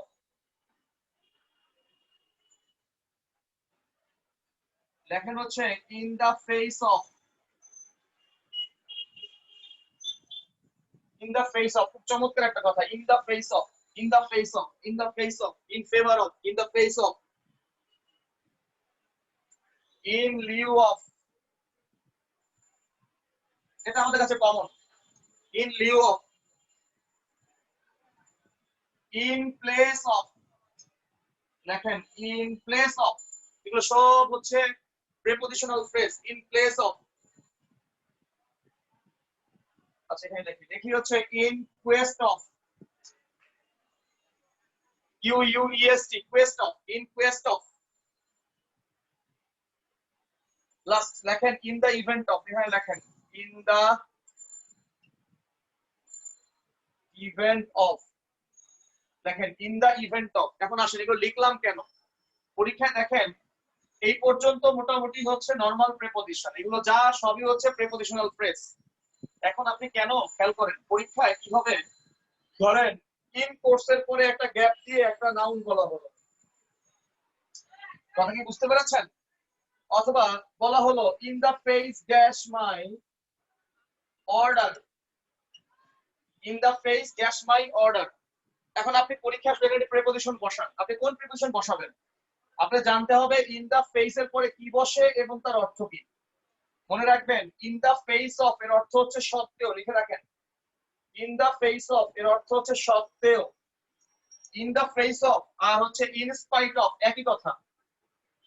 In the face of আর ইন স্পাইট অফ একই কথা। ইন স্পাইট অফ এর অর্থ হচ্ছে সত্ত্বেও, ইন দা ফেস অফ এর অর্থ হচ্ছে সত্ত্বেও। কথা কি বুঝতে পেরেছেন? আমার অর্ডার সত্ত্বেও সে কাজটি করেনি। কথা বুঝতে পেরেছেন কি? তাহলে এভাবে আপনি মনে রাখতে হবে কিভাবে করে কোনটার পরে কি বসে। ইন কেস এর পরে কি বসে? অফ বসে। ইন কম্পারিজন এর পরে কি বসে? টু বসে। ইন কনসিকুয়েন্স এর পরে কি বসে? অফ বসে। ইন কোর্স এর পরে কি বসে? অফ বসে। কথা বুঝতে পারেন কিনা? ইন লিউ কি বসে? অফ বসে। জানেন in place of, in place of এর অর্থ কি বলেন? পরিবর্তে। লেখেন লিখে রাখেন সামনে।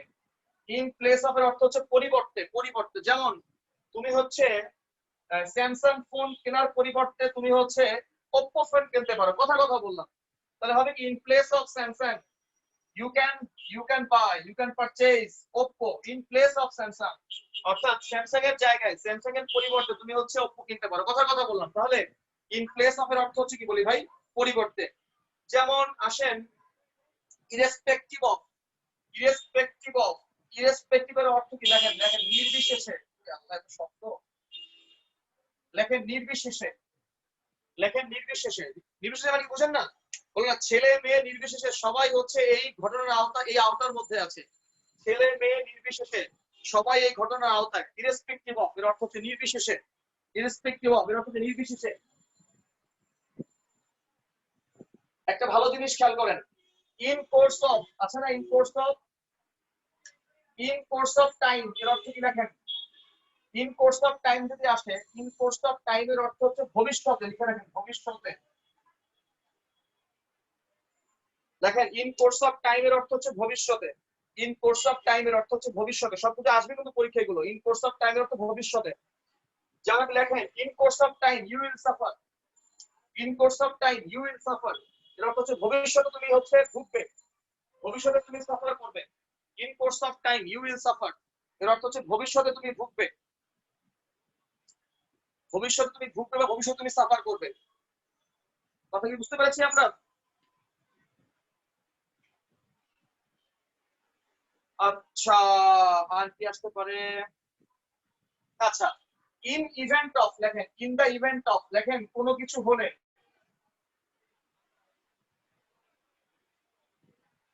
ইন দা ইভেন্ট অফ লেখেন কোনো কিছু হলে, লেখেন ইন দা ইভেন্ট অফ এর অর্থ হচ্ছে কোনো কিছু হলে।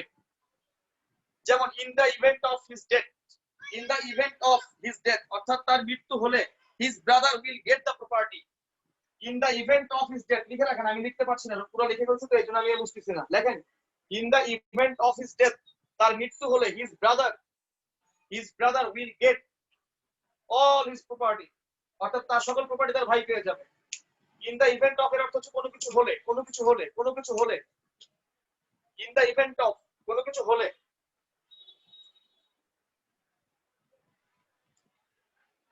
ইন দা ইভেন্ট অফ এর অর্থ হচ্ছে কোনো কিছু হলে, লিখে রাখেন। এবার আসেন I, A B C D F G S, I J, J লাগবে না, আই জে, কে লাগবে না, এল এ আসেন, এল, এল, এল এ আসেন, এল, এল এ লেখেন লাইক। এটা আপনারা সবাই জানেন, লাইক প্রিপজিশনের অর্থ দেয়, আপনারা সবাই জানেন, এটা নিয়ে সমস্যা নাই। লাইক এটা প্রিপজিশন, কোনো সমস্যা নাই।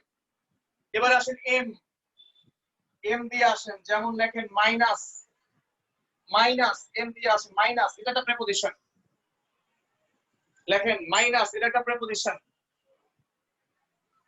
যেগুলো নিয়ে আলোচনা হয় নাই, আমি বলি যেগুলো নিয়ে আলোচনা হয় নাই সেগুলো আলোচনা আসবে সামনে অবশ্যই, দেখেছি অবশ্যই কোনো কারণে। যেমন ধরেন ইন, ইনটুর মধ্যে পার্থক্য, ইনের মধ্যে পার্থক্য, টু এবং টুয়ার্ডস এর মধ্যে পার্থক্য, ঠিক আছে, এগুলো আলোচনা আসবে। লেখেন এম মাইনাস, এম দিয়ে আসে মাইনাস, এটা একটা প্রিপজিশন। যেমন আসতে পারে 60 minus 10 is 50, 60 minus 10 is 50 অর্থাৎ কি 60 দিয়ে 10 বিয়োগ করলে কত হয় 50। এই যে মাইনাস, এটা হচ্ছে কি বলি ভাই, প্রিপজিশন। কথা কি বুঝতে পারি নাই? তাহলে এম দিয়ে মাইনাস এটা হচ্ছে প্রিপজিশনের অর্থ দেয়, কথা বুঝতে পেরেছেন? আসেন এন, এন দিয়ে কি হয়, এন, এন, এন, এন দিয়ে অনেক কিছু হয়, লেখেন এসব কমন, লেখেন নিয়ার, নিয়ার, এন ইয়ার, নিয়ার। লেখেন লেখেন নেক্সট, লেখেন নেক্সট টু, নেক্সট টু, লেখেন নিয়ার, নেক্সট টু। লেখেন নট উইথ স্ট্যান্ডিং, লেখেন not with standing, not with standing, not with standing এর অর্থ হচ্ছে সত্ত্বেও। এই একই অর্থ হচ্ছে ডিসপাইট, সত্ত্বেও। একই অর্থ হচ্ছে ইনস্পাইট অফ, সত্ত্বেও। একই অর্থ হচ্ছে ইন দা ফেস অফ, সত্ত্বেও। আহা, একই অর্থ হচ্ছে ওয়ান্টিং। এই যে ওয়ান্টিং, সত্ত্বেও। দেখেন, আচ্ছা এটা পরে আসেন, আসেন ওটা পরে, ওটা ডাব্লিউ দিয়ে বলবো পরে। তাহলে আসেন আগে এন দিয়ে লেখেন, লেখেন নিয়ার। দেখি next to, near, next to, near, next to, with, notwithstanding. এটা পারবে সব common. Notwithstanding by bindings, আমার বাইন্ডিং সত্ত্বেও সে কাজটি করেছিল। আসেন ও দিয়ে কি হয়, ও লেখেন ওয়েন টু, অফ, অফ। এই অফ এবং অফের মধ্যে পার্থক্য আমি ক্লাসে দেখাইছিলাম, মনে আছে আমার, সুতরাং ওটা আর দরকার নাই খুব একটা। On, on to, opposite, out, over. এখানে প্রত্যেকটাই কমন, এখানে একটা আনকমন না, প্রত্যেকটাই কমন। এখানে সবই হচ্ছে কমন, যদি এগুলো সবই ব্যবহৃত হয়। কথা বোঝেন নাই? আচ্ছা, এবার আসেন পি দিয়ে আসেন, পি, পি, পি দিয়ে আসেন। পি দিয়ে কোন কোন হচ্ছে প্রেপোজিশন হয় দেখেন। পি দিয়ে কি হয় লেখেন, এক নম্বর লেখেন পাস্ট। পাস্ট একটা প্রেপোজিশন, পাস্ট, পাস্ট একটা প্রেপোজিশন। লেখেন পেন্ডিং, পেন্ডিং একটা প্রেপোজিশন। এই যে পার একটা প্রেপোজিশন, পার, পি আর পার প্রেপোজিশন, প্লাস একটা প্রেপোজিশন। এখন কোনটার ব্যবহার কিরকম দেখাচ্ছি, আগে লেখেন পাস্ট, পেন্ডিং, পার, প্লাস, এগুলো সব প্রেপোজিশন। যেমন আমরা বলি না it is a quarter past 5, কথা বলে না, বলি কি না it is a quarter past 5। Quarter past 5 মানে কি, কোয়ার্টার আমি বলেছিলাম কোয়ার্টার মানে 15, আর 5 মানে হচ্ছে 5, আর পাস্ট মানে হচ্ছে চলে গেছে, পাস্ট মানে চলে গেছে, অতীত হয়ে গেছে, মানে চলে গেছে সামনে। কোয়ার্টার পাস্ট 5 তার মানে কি 5টা বেজে 15 মিনিট হয়ে গেছে, মানে কি সোয়া 5টা, 5টা 15। কথা কি বুঝতে পেরেছেন? এই যে quarter past 5, it is a quarter past 5, সোয়া 5টা বাজে। এই যে কোয়ার্টার পাস্ট 5, এই পাস্ট হচ্ছে কি বলেন, প্রেপোজিশন। এই বাক্যের এই পাস্ট হচ্ছে প্রেপোজিশন। কথা বলছেন, ঘড়ির সাথে যে পাস্ট বসে সেই পাস্টটা কি বলেন ভাই, প্রেপোজিশন। আচ্ছা,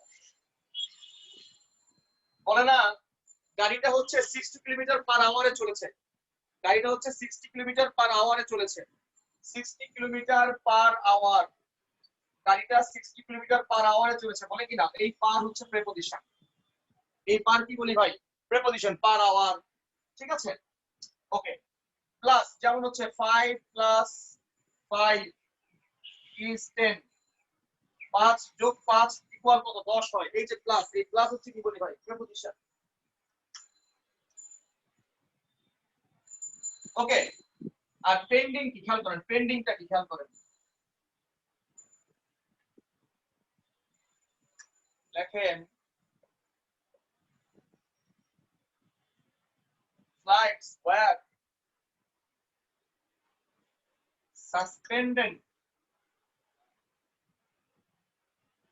pending, লেখেন flight were suspended, pending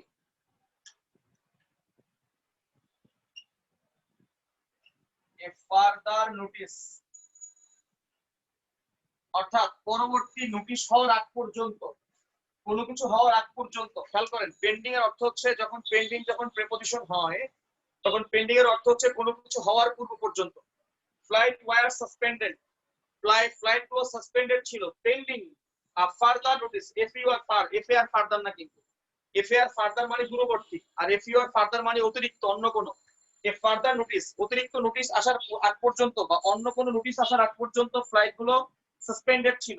এই যে কথাটা বললাম, এই পেন্ডিং হচ্ছে কি বলি ভাই, প্রেপোজিশন। কোনো কিছু হওয়ার আগ পর্যন্ত এই পেন্ডিং কি বলি, প্রেপোজিশন। ওকে, এবার আসেন দেখেন আর দিয়ে কি হয়, আর থেকে আর দিয়ে কোন কোন প্রেপোজিশন আমাদের কাছে সাধারণত আসে। দেখেন রিগার্ডিং, দেখি রিগার্ডিং, রিগার্ডিং, রিগার্ডিং, লেখেন রেসপেক্টিং, এবার লেখেন হচ্ছে রাউন্ড। সালাম সালাম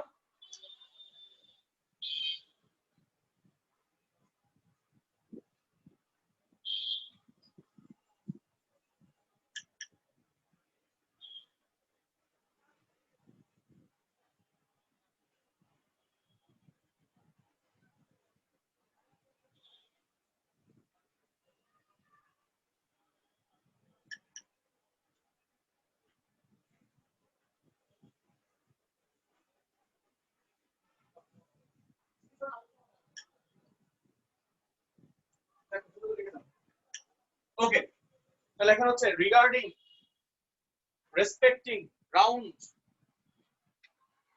আচ্ছা, রেসপেক্টিং এটা কিভাবে preposition?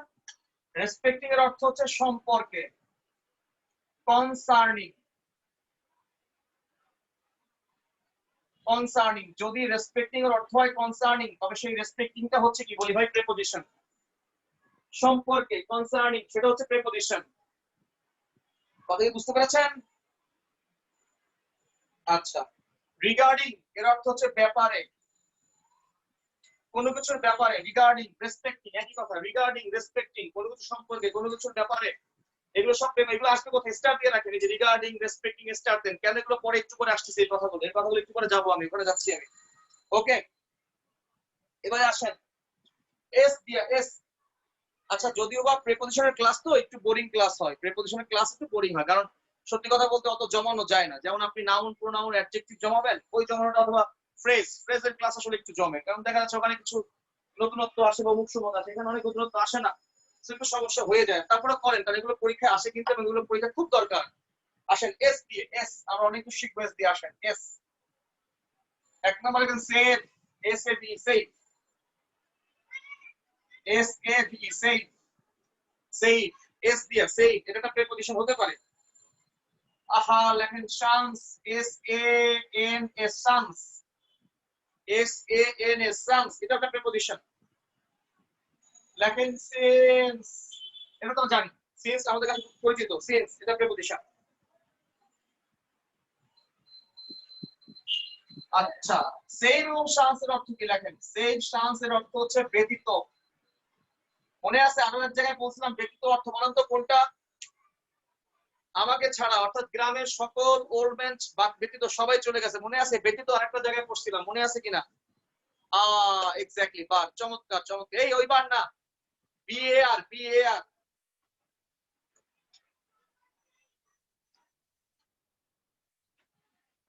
Bar, barring, B A R, bar, B A R, bar, right, not B A R বার।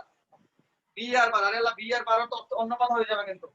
আসেন সেভ, লেখেন সেভ এবং শান্স, এটা হচ্ছে প্রিপজিশন, এর অর্থ হচ্ছে ব্যতীত। লেখেন অর্থ হচ্ছে ব্যতীত। যেমন পরীক্ষা এভাবে আসতে পারে, they arrested all the leaders,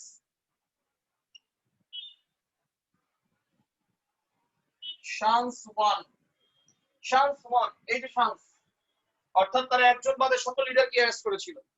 they arrested all the leaders, sans one, তারা একজন লিডার ছাড়া সকলকে তারা অ্যারেস্ট করেছিল। এই যে এস দিয়ে শান্স হয়, এই শান্স হচ্ছে কি বলি ভাই? প্রিপজিশন। এই শান্স হচ্ছে প্রিপজিশন। আগে কথা এখানে সেভও বলতে পারেন, সেভ, সেভ, সেভ। ওকে, তাহলে কথাটা হচ্ছে ব্যতীত অর্থগুলো অনেকগুলো আসে, ব্যতীত অর্থে অনেক প্রিপজিশন আসতে পারে, যেমন সেই ব্যতীত, শ্বাস ব্যতীত, তারপরে পাঠ ব্যতীত। কথা বোঝেন নাই? আচ্ছা, ওকে, তাহলে হচ্ছে ছাড়া বা ব্যতীত, ছাড়া বা ব্যতীত। আচ্ছা, আমাকে ব্যতীত বা আমাকে ছাড়া ইত্যাদি। শান সেভ, শান সেভ একই কথা, শান সেভ একই কথা, শান সেভ একই কথা, শান সেভ একই কথা। ওকে, আচ্ছা, তাহলে এস দিয়ে আমার কথাগুলো মোটামুটি, আরো আছে যদিও বা এগুলো পরীক্ষার বেশি বেশি আসে, জাস্ট এগুলো লিখতে হবে। এবার আসেন টি দিয়ে লেখেন, টি, টি দিয়ে লেখেন টু,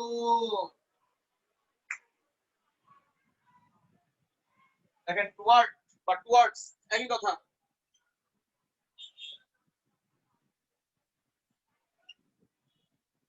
দেখেন টুয়ার্ড বা টুয়ার্ডস একই কথা। To, towards, toward. এভাবে লেখেন থ্রো আউট, লেখেন থ্রো আউট, লেখেন থ্রো আউট। লেখেন টিল,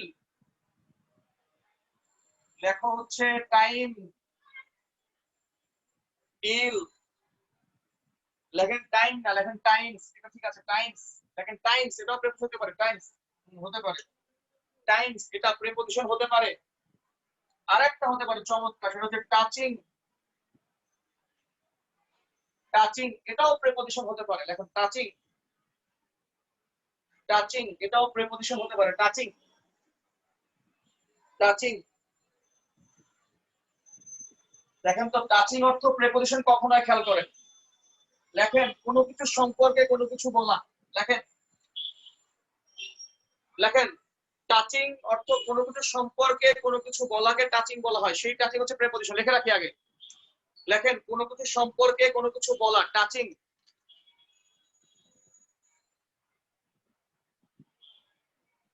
টাচিং, লেখেন কোনো কিছু সম্পর্কে কোনো কিছু বলা, টাচিং কোনো কিছু সম্পর্কে কোনো কিছু বলা, টাচিং কোনো কিছু সম্পর্কে কোনো কিছু বলা।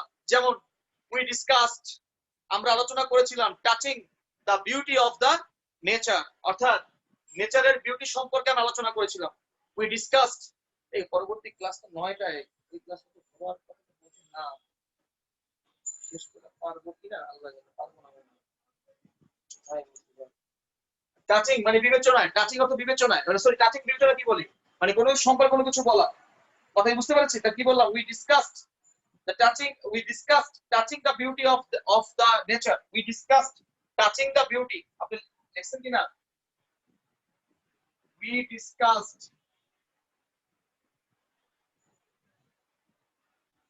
touching the beauty of nature, অর্থাৎ প্রাকৃতিক সৌন্দর্য সম্পর্কে হচ্ছে আমরা আলোচনা করছিলাম। ওকে, তাহলে বললাম টাইমস, টাইমস কখন হয় খেয়াল করেন, যেমন অনেক সময় বলি 3 times 5 equal 15, 3 times 5 equal 15, 3 times 5 equal 15, অর্থাৎ 3 এর সাথে যদি 5 গুণ হয় তাহলে কত হয়, 15। টাইমস মানে হচ্ছে গুণ, অর্থাৎ 3 গুণ 5 ইকুয়াল 15, এই টাইমস হচ্ছে কি বলেন ভাই, প্রেপোজিশন। এই টাইমস কি বলি ভাই, প্রেপোজিশন। ওকে, কথা কি বুঝতে পেরেছেন, এগুলো ইজি, এগুলো পারবেন সবই আপনারা। ওকে আসেন, ইউ দিয়ে কি হয়, ইউ, ইউ, ইউ দিয়ে কি হয়, চলেন দেখে আসি, ইউ দিয়ে কি হয়। লেখেন আনটিল, লেখেন আপ, এই যে লেখেন আপন, লেখেন হচ্ছে আপটু, লেখেন আনলাইক, লেখেন আনলাইক, লেখেন আন্ডার। এগুলো প্রত্যেকটাই আমাদের কাছে হচ্ছে কমন, এগুলো সবই আমাদের কাছে কমন, তাই না? এটা নিয়ে আলোচনা করার খুব একটা দরকার আছে বলে মনে হয় না, এগুলো আমাদের কাছে সবই কমন, এগুলো আলোচনা করার দরকার আছে বলে মনে হয় না। ওকে, এবার আসেন হচ্ছে ভি দিয়ে, আসেন ভি, লেখেন ভি দিয়ে কি হয়, লেখেন ভার্সাস, ভার্সেস, বলনা ইন্ডিয়া ভার্সেস পাকিস্তান এর মধ্যকার ম্যাচ, ইন্ডিয়া ভার্সেস পাকিস্তানের ম্যাচ হচ্ছে ভার্সেস, ইন্ডিয়া ভার্সেস আমরা সংক্ষেপে বলি ভিএস। এই ভার্সেস এটা একটা প্রিপোজিশন নাকি, লিখে রাখেন versus preposition, India versus Sri Lanka, India versus Pakistan, Bangladesh versus India, যদিও এখন বাংলাদেশের পাকিস্তান খেলা জমে, সরি বাংলাদেশের সাথে ইন্ডিয়া খেলা জমে, পাকিস্তান খেলা জমে। আগে এক সময় পাকিস্তানের সাথে ইন্ডিয়া খেলা খুব জমতো, এখন আর আসলে পাকিস্তান ইন্ডিয়ার সাথে অতটা বেশি কুলায় উঠতে পারে না, বাংলাদেশে যা কুলায় উঠতে পারে। যাক বাই দ্য ওয়ে, দেখেন ভি দিয়া ভার্সেস, ভার্সেস, ভার্সাস এটা একটি প্রিপোজিশন। দেখেন ভায়া, ভায়া একটা preposition, via, via V I A, via, বলে না যে ভায়া মেইল, মেইলের মাধ্যমে, ভায়া পোস্ট অফিস, পোস্ট অফিসের মাধ্যমে কথা বলে না, বলে না ভায়া মেসেঞ্জার, মেসেঞ্জারের মাধ্যমে, ওই যে ভায়া, এই ভায়া হচ্ছে প্রিপোজিশন। কথা বলা লিখছেন কিনা? ওকে, এবারে আসেন ডাব্লিউ, এই যে ডাব্লিউ, লেখেন উইথ, লেখেন উইথ, লেখেন উইদাউট, লেখেন ওটস, লেখেন ওয়ান্টিং, দেখেন উইদাউট ওর ওয়ান্টিং। এখন আসেন আমি এই চারটা নিয়ে আলোচনা করা দরকার নেই, চারটা আমাদের কাছে খুবই কমন, কিন্তু ওয়ান্টিং, ওয়ান্ট থেকে ওয়ান্টিং, ওয়ান্ট থেকে ওয়ান্টিং যাচ্ছি দেখো ওয়ান্ট থেকে ওয়ান্টিং এর মধ্যে, ওয়ান্ট থেকে ওয়ান্টিং এর মধ্যে একটা পার্থক্য আছে। ওয়ান্টিং কখন প্রেপোজিশন হয়, ওয়ান্টিংটা কখন আসলে প্রেপোজিশন হয়, লেখেন যখন ওয়ান্টিং এর অর্থ হয় ব্যতীত অথবা কম। আগে লেখেন, বাকিটা পরে বলতেছি, লেখেন যখন ওয়ান্টিং এর অর্থ হয় ব্যতীত অথবা কম। ব্যতীত, ওই যে বলছিলাম বার, মনে আছে, সেই সানস, ওয়ান্টিং, ব্যতীত। এই শব্দটা খুবই চমৎকার একটা শব্দ, খেয়াল করেন। A box wanting a lift, a box wanting a lift, এর অর্থ কি বলেন তো? এর অর্থ হচ্ছে ঢাকনা ছাড়া একটি box. A box wanting a lift, a box wanting a lift এর অর্থ হচ্ছে ঢাকনা ছাড়া একটি বক্স। কথা কি বুঝতে পারছেন? A box wanting a lift এর অর্থ ঢাকনা ছাড়া একটি বক্স, অর্থাৎ এখানে ওয়ান্টিং, ওয়ান্টিং এর অর্থ হচ্ছে ছাড়া, ওয়ান্টিং অর্থ ছাড়া বা ব্যতীত, ওয়ান্টিং অর্থ ছাড়া বা ব্যতীত। যেমন a century wanting 3 years, এর অর্থ কি বলেন? a century wanting 3 years অর্থাৎ 100 বছর থেকে 3 বছর কম। এখানে লেস, ওয়ান্টিং অর্থ less, a century wanting 3 years 100 বছর থেকে 3 বছর কম। এবং দুইটা বাক্যে ওয়ান্টিং হচ্ছে প্রেপোজিশন। এই দুইটা বাক্যে ওয়ান্টিং কি বলেন?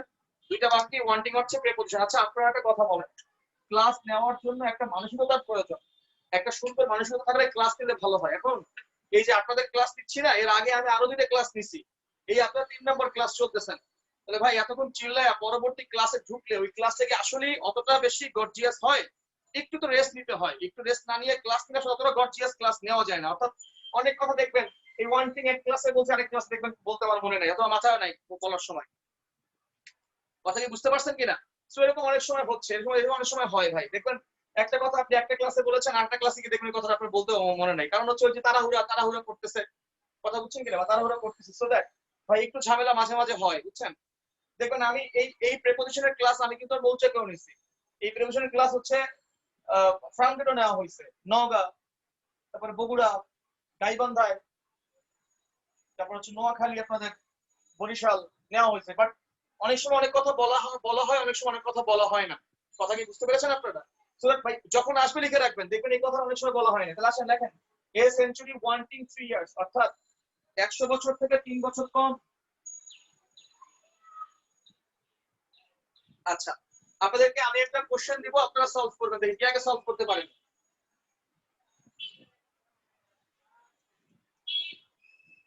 This explanation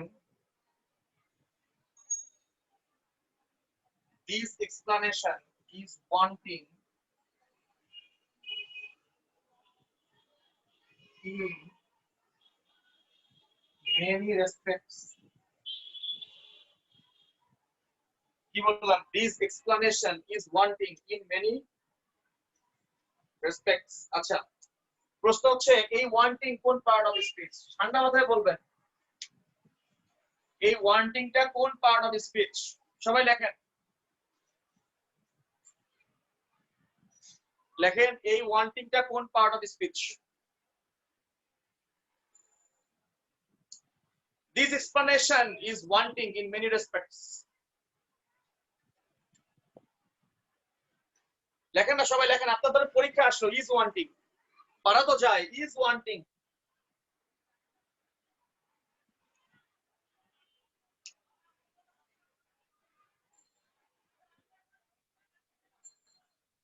আর হতে পারে, অন্য কিছু হতে পারে। এই এখন নাউন বলছেন একজন, ভার্ব বলছেন একজন, একজন বলছে গ্রাউন্ড, জিরান বলতে দিয়ে ওরে পুলিশ মারো, মুছে মারো। ও জিরান বলতে দিয়ে কই গেলাইছে গ্রাউন্ড। হিসেবে হইতে পারে, ছোট বোন হইতে পারে, কোনো ব্যাপার না। আচ্ছা নাফিসা,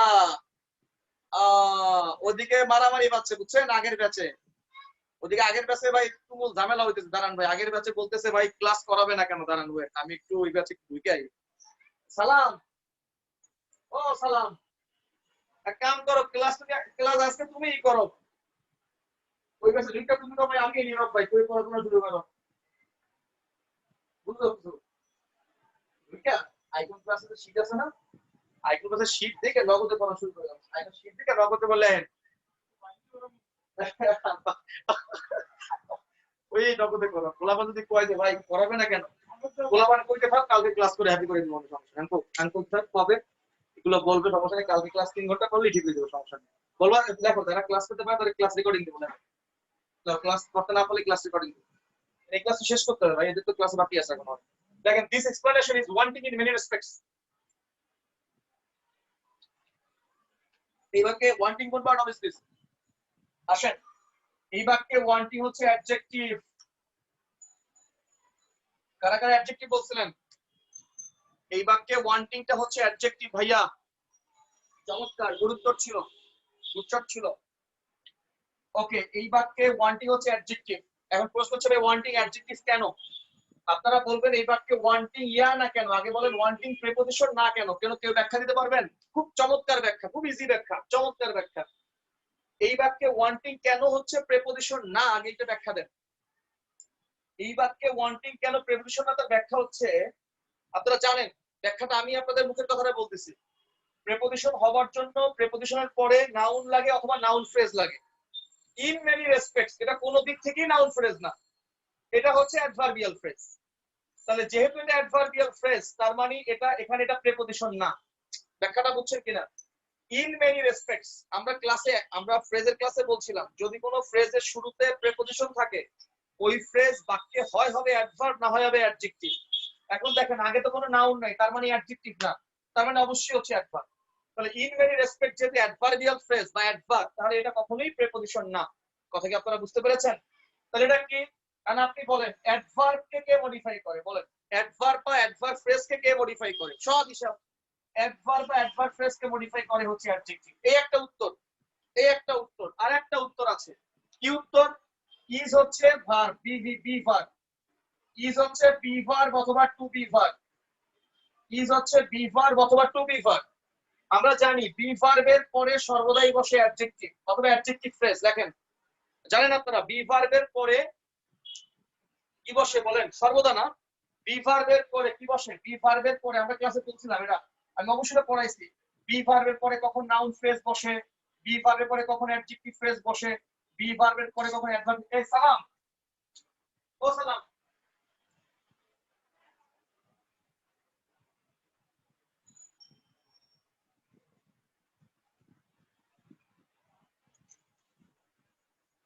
আচ্ছা যে কথা বলছিলাম, তাহলে আসেন বি ভার্বের পরে নাউন ফ্রেজ বসে, অ্যাডজেক্টিভ ফ্রেজ বসে, অ্যাডভার্বিয়াল ফ্রেজ বসে, এগুলো বলছিলাম ক্লাসে, মনে আছে?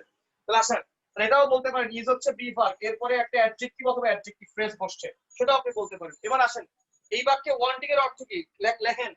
যে বাক্যে ওয়ান্টিং, দেখেন যে বাক্যে ওয়ান্টিং হচ্ছে অ্যাডজেক্টিভ, সে বাক্যে ওয়ান্টিং এর অর্থ হচ্ছে নট গুড এনাফ। দেখেন নট গুড এনাফ। যে বাক্যে ওয়ান্টিং হচ্ছে অ্যাডজেক্টিভ সে বাক্যের ওয়ান্টিং এর অর্থ হচ্ছে নট গুড এনাফ। দেখেন পর্যাপ্ত না, নট গুড এনাফ অর্থাৎ পর্যাপ্ত না।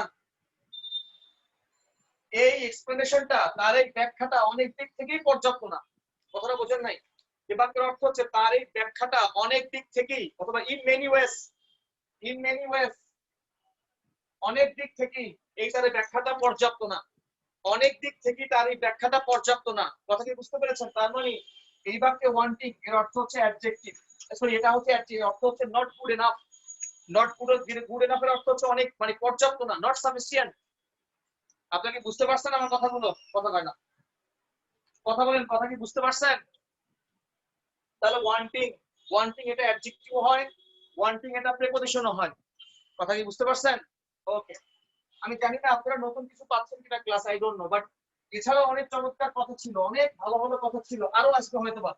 এজন্য আপনারা কি করবেন, আপনারা নতুন নতুন যে ব্যাচগুলো শুরু হয় ওই ব্যাচের ক্লাসগুলো করবেন। হ্যাঁ আপনি ক্লাস করেন না করেন, ক্লাসের নোটটা আপনি নেন। ক্লাসের নোট নিলে লাভ কি? আপনি ধরেন আগের ফ্রেজের ক্লাসে ধরেন আপনি ফ্রেজের ক্লাসে যা শিখছেন তার থেকে হয়তো একটা কথা বেশি শিখছেন, এটাই হতে পারে আপনার লাভ। কথা বোঝেন নাই? ধরেন আপনি ক্লজের ক্লাস যা শিখেছেন আর একটা নতুন একটা কথা শিখছেন, লাভ আছে আপনার, হইতে পারে লাভ।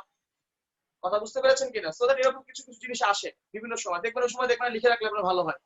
আচ্ছা, যারা লিখছেন প্রথম থেকে এ থেকে, দেখেন তো টোটাল কয়টা প্রিপোজিশন হয়েছে, দেখেন তো আমার গুণে বলেন তো। যেকোনো একজন গুণে বলেন ফার্স্ট থেকে, দেখেন তো কয়টা প্রিপোজিশনের লিস্ট আমি দিয়েছি, খেয়াল করেন। সবাই বলেন, যেকোনো একজন বলেন, একটু গুণে বলেন। যেকোনো একজন গুণে একটু আমাকে জানান টোটাল আমরা কয়টা প্রিপোজিশনের লিস্ট দিয়েছি। একজন একটু গুণে জানান যে কয়টা প্রিপোজিশনের লিস্ট আমরা দিয়েছি।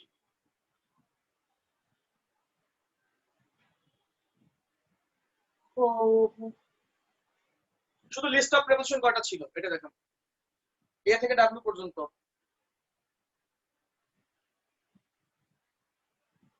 এছাড়া অনেক আছে, ভুরি ভুরি আছে ভাই, এছাড়া অনেক আছে ভাই, বাট এই কটা মোটামুটি।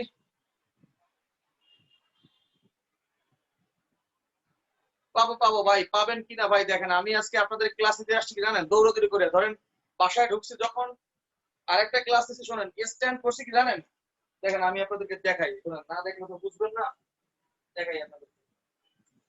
স্ট্যান্ড একটা দিয়ে ক্লাস নিচ্ছি, স্ট্যান্ড একটা দিয়ে স্ট্যান্ড ক্লাস নেই, আরেকটা স্ট্যান্ড এই লগে, এইটারে ভাস ভাস করে লগে লগে দৌড়াই। কেন জানেন? ধরেন আজকে ক্লাসে সুযোগ পাইছি, ধরেন বাইরে বা যেখানেই পাই, বা ধরেন এই যে ওদের যে ক্লাস অন্য অন্য ব্যাচের, এই ব্যাচে বাইরে ক্লাস, আজকে আজকে আজকে দুইটা ক্লাস নিয়েছি পুরো বাইরে, দুইটা ক্লাস পুরো বাইরে নিয়েছি। এখন দেখা যাচ্ছে ভাই এরকম করে। এখন ভাই দেখেন, আপনি যে 3:30 বলেন 4:30 বলেন যাই বলেন ভাই, ঠিক আছে, তখন তো ভাই দেখা যাচ্ছে বাইরে থাকি ভিতরে থাকি। ওকে আসেন। আচ্ছা, টোটাল মোট কয়টা প্রিপোজিশন হয়েছে দেখেন না, বলেন না ভাই, টোটাল কয়টা প্রিপোজিশন হয়েছে?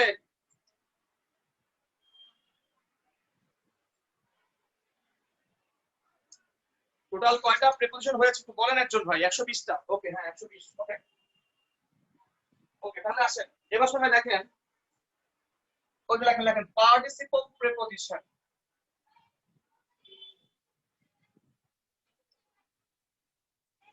লেখেন পার্টিসিপল প্রিপোজিশন।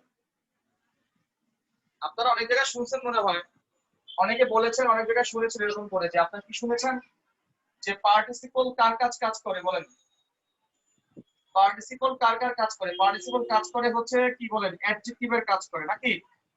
কথা কয় না। পার্টিসিপল হচ্ছে অ্যাডভার্বের কাজ করে, শুনেছেন। আজকে দেখেন পার্টিসিপল হচ্ছে প্রিপোজিশনের কাজ করে, এটা আপনারা জানেন, তাও একটু দেখেন। পার্টিসিপল আবার কার কাজ করে বলেন ভাই? প্রিপোজিশনেরও কাজ করতে পারে। ওকে, লেখেন আইএনজি যুক্ত। আচ্ছা, আইএনজি যুক্ত লিখলে ব্যাপারটা খারাপ দেখায়, লেখেন ইনক্লুডিং। কিভাবে লেখেন?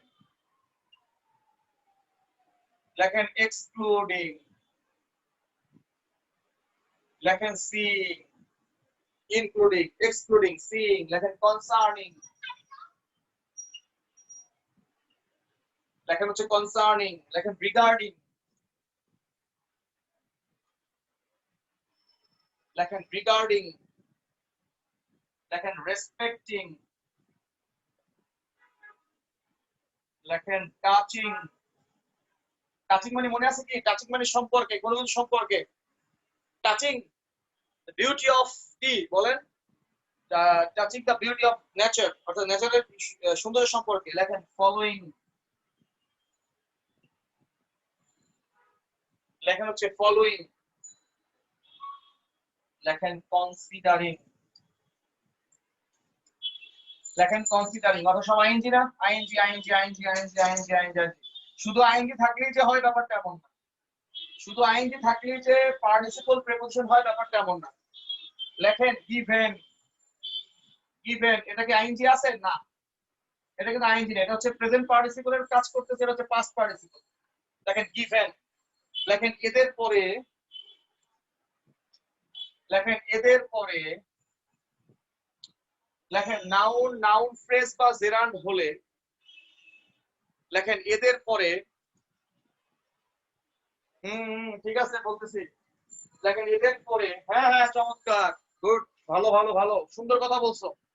লেখেন এদের পরে নাউন, অ্যাডজেক্টিভ অথবা নাউন ফ্রেজ হলে, এদের পরে নাউন, অ্যাডজেক্টিভ অথবা নাউন ফ্রেজ হলে লেখেন এদের পরে noun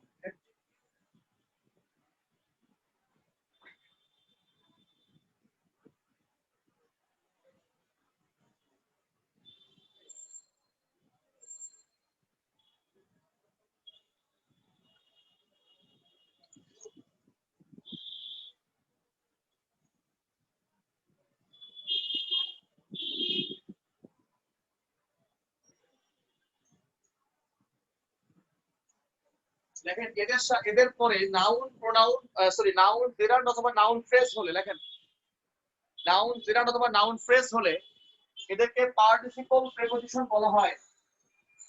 লেখেন এদেরকে পার্টিসিপল প্রিপোজিশন বলা হয়। লেখেন এদেরকে পার্টিসিপল প্রিপোজিশন বলা হয়। লিখছেন কিনা? আচ্ছা শোনেন, আমি একটু আপনাদেরকে একটা কথা বলি। আপনারা আজকে নিয়ে প্রিপোজিশন ক্লাস কয়টা করলেন? প্রিপোজিশনের ক্লাস আজকে নিয়ে আপনারা 3টা ক্লাস করেছেন, আরো হবে। তো আমার কথাটা হচ্ছে এরকম, একটু ক্লাস বাড়াই, সমস্যা নেই, ক্লাস একটু বাড়ুক, বাট মোটামুটি যা বলার বলি। আপনারা যে কাজটা করবেন, আপনাদের মধ্যে কোনো একজন একদম দয়াবান ব্যক্তি, যে যার দয়া অনেক বেশি বা যে খুব ভালো লিখছেন কথার কথা, আপনি যে কাজটা করবেন একদম লেকচার 1, লেকচার 2, লেকচার 3 প্রিপোজিশনের 3টা লেকচার সুন্দরভাবে, যারা খুব ভালোভাবে লিখেছেন 3টা লেকচার একটু ভালোভাবে নোট যাদের করা আছে তারা একটু কষ্ট করে গ্রুপে দিবেন। কথা বুঝছেন কিনা? আজকে এখনই গ্রুপে দিবেন। এখানে ওই অনেকে আছে খুব ভালো হাতের লেখা, মনে আছে অর্ধেক বাকি আছে, ওদিক যাবো টেনশন নেই। আচ্ছা এখন আসেন, আমরা যেহেতু এটা প্রিপোজিশনের 3টা কথা বললাম, এখন আসেন আমি আপনাদের সাথে আজকে পরবর্তী ক্লাসে ঢুকি নাই কেন এটা বলি। যারা এখানে আছেন তাদের সাথে আমার খুবই পার্সোনাল কিছু কথা আছে। হ্যাঁ ভাই ঠিক আছে, সব বাকি, সব কিছুই করাই নাই, সব বাকি রাখেন, সব দেখবো। আচ্ছা এবারে আসেন, আমি একটু আমার জায়গায় যাই, একটু অপেক্ষা করেন। আচ্ছা 1 মিনিট, কেউ লিভ নিবেন না, খুব গুরুত্বপূর্ণ কথা আছে। কেউ লিভ নেবেন না, খুবই গুরুত্বপূর্ণ কথা আছে।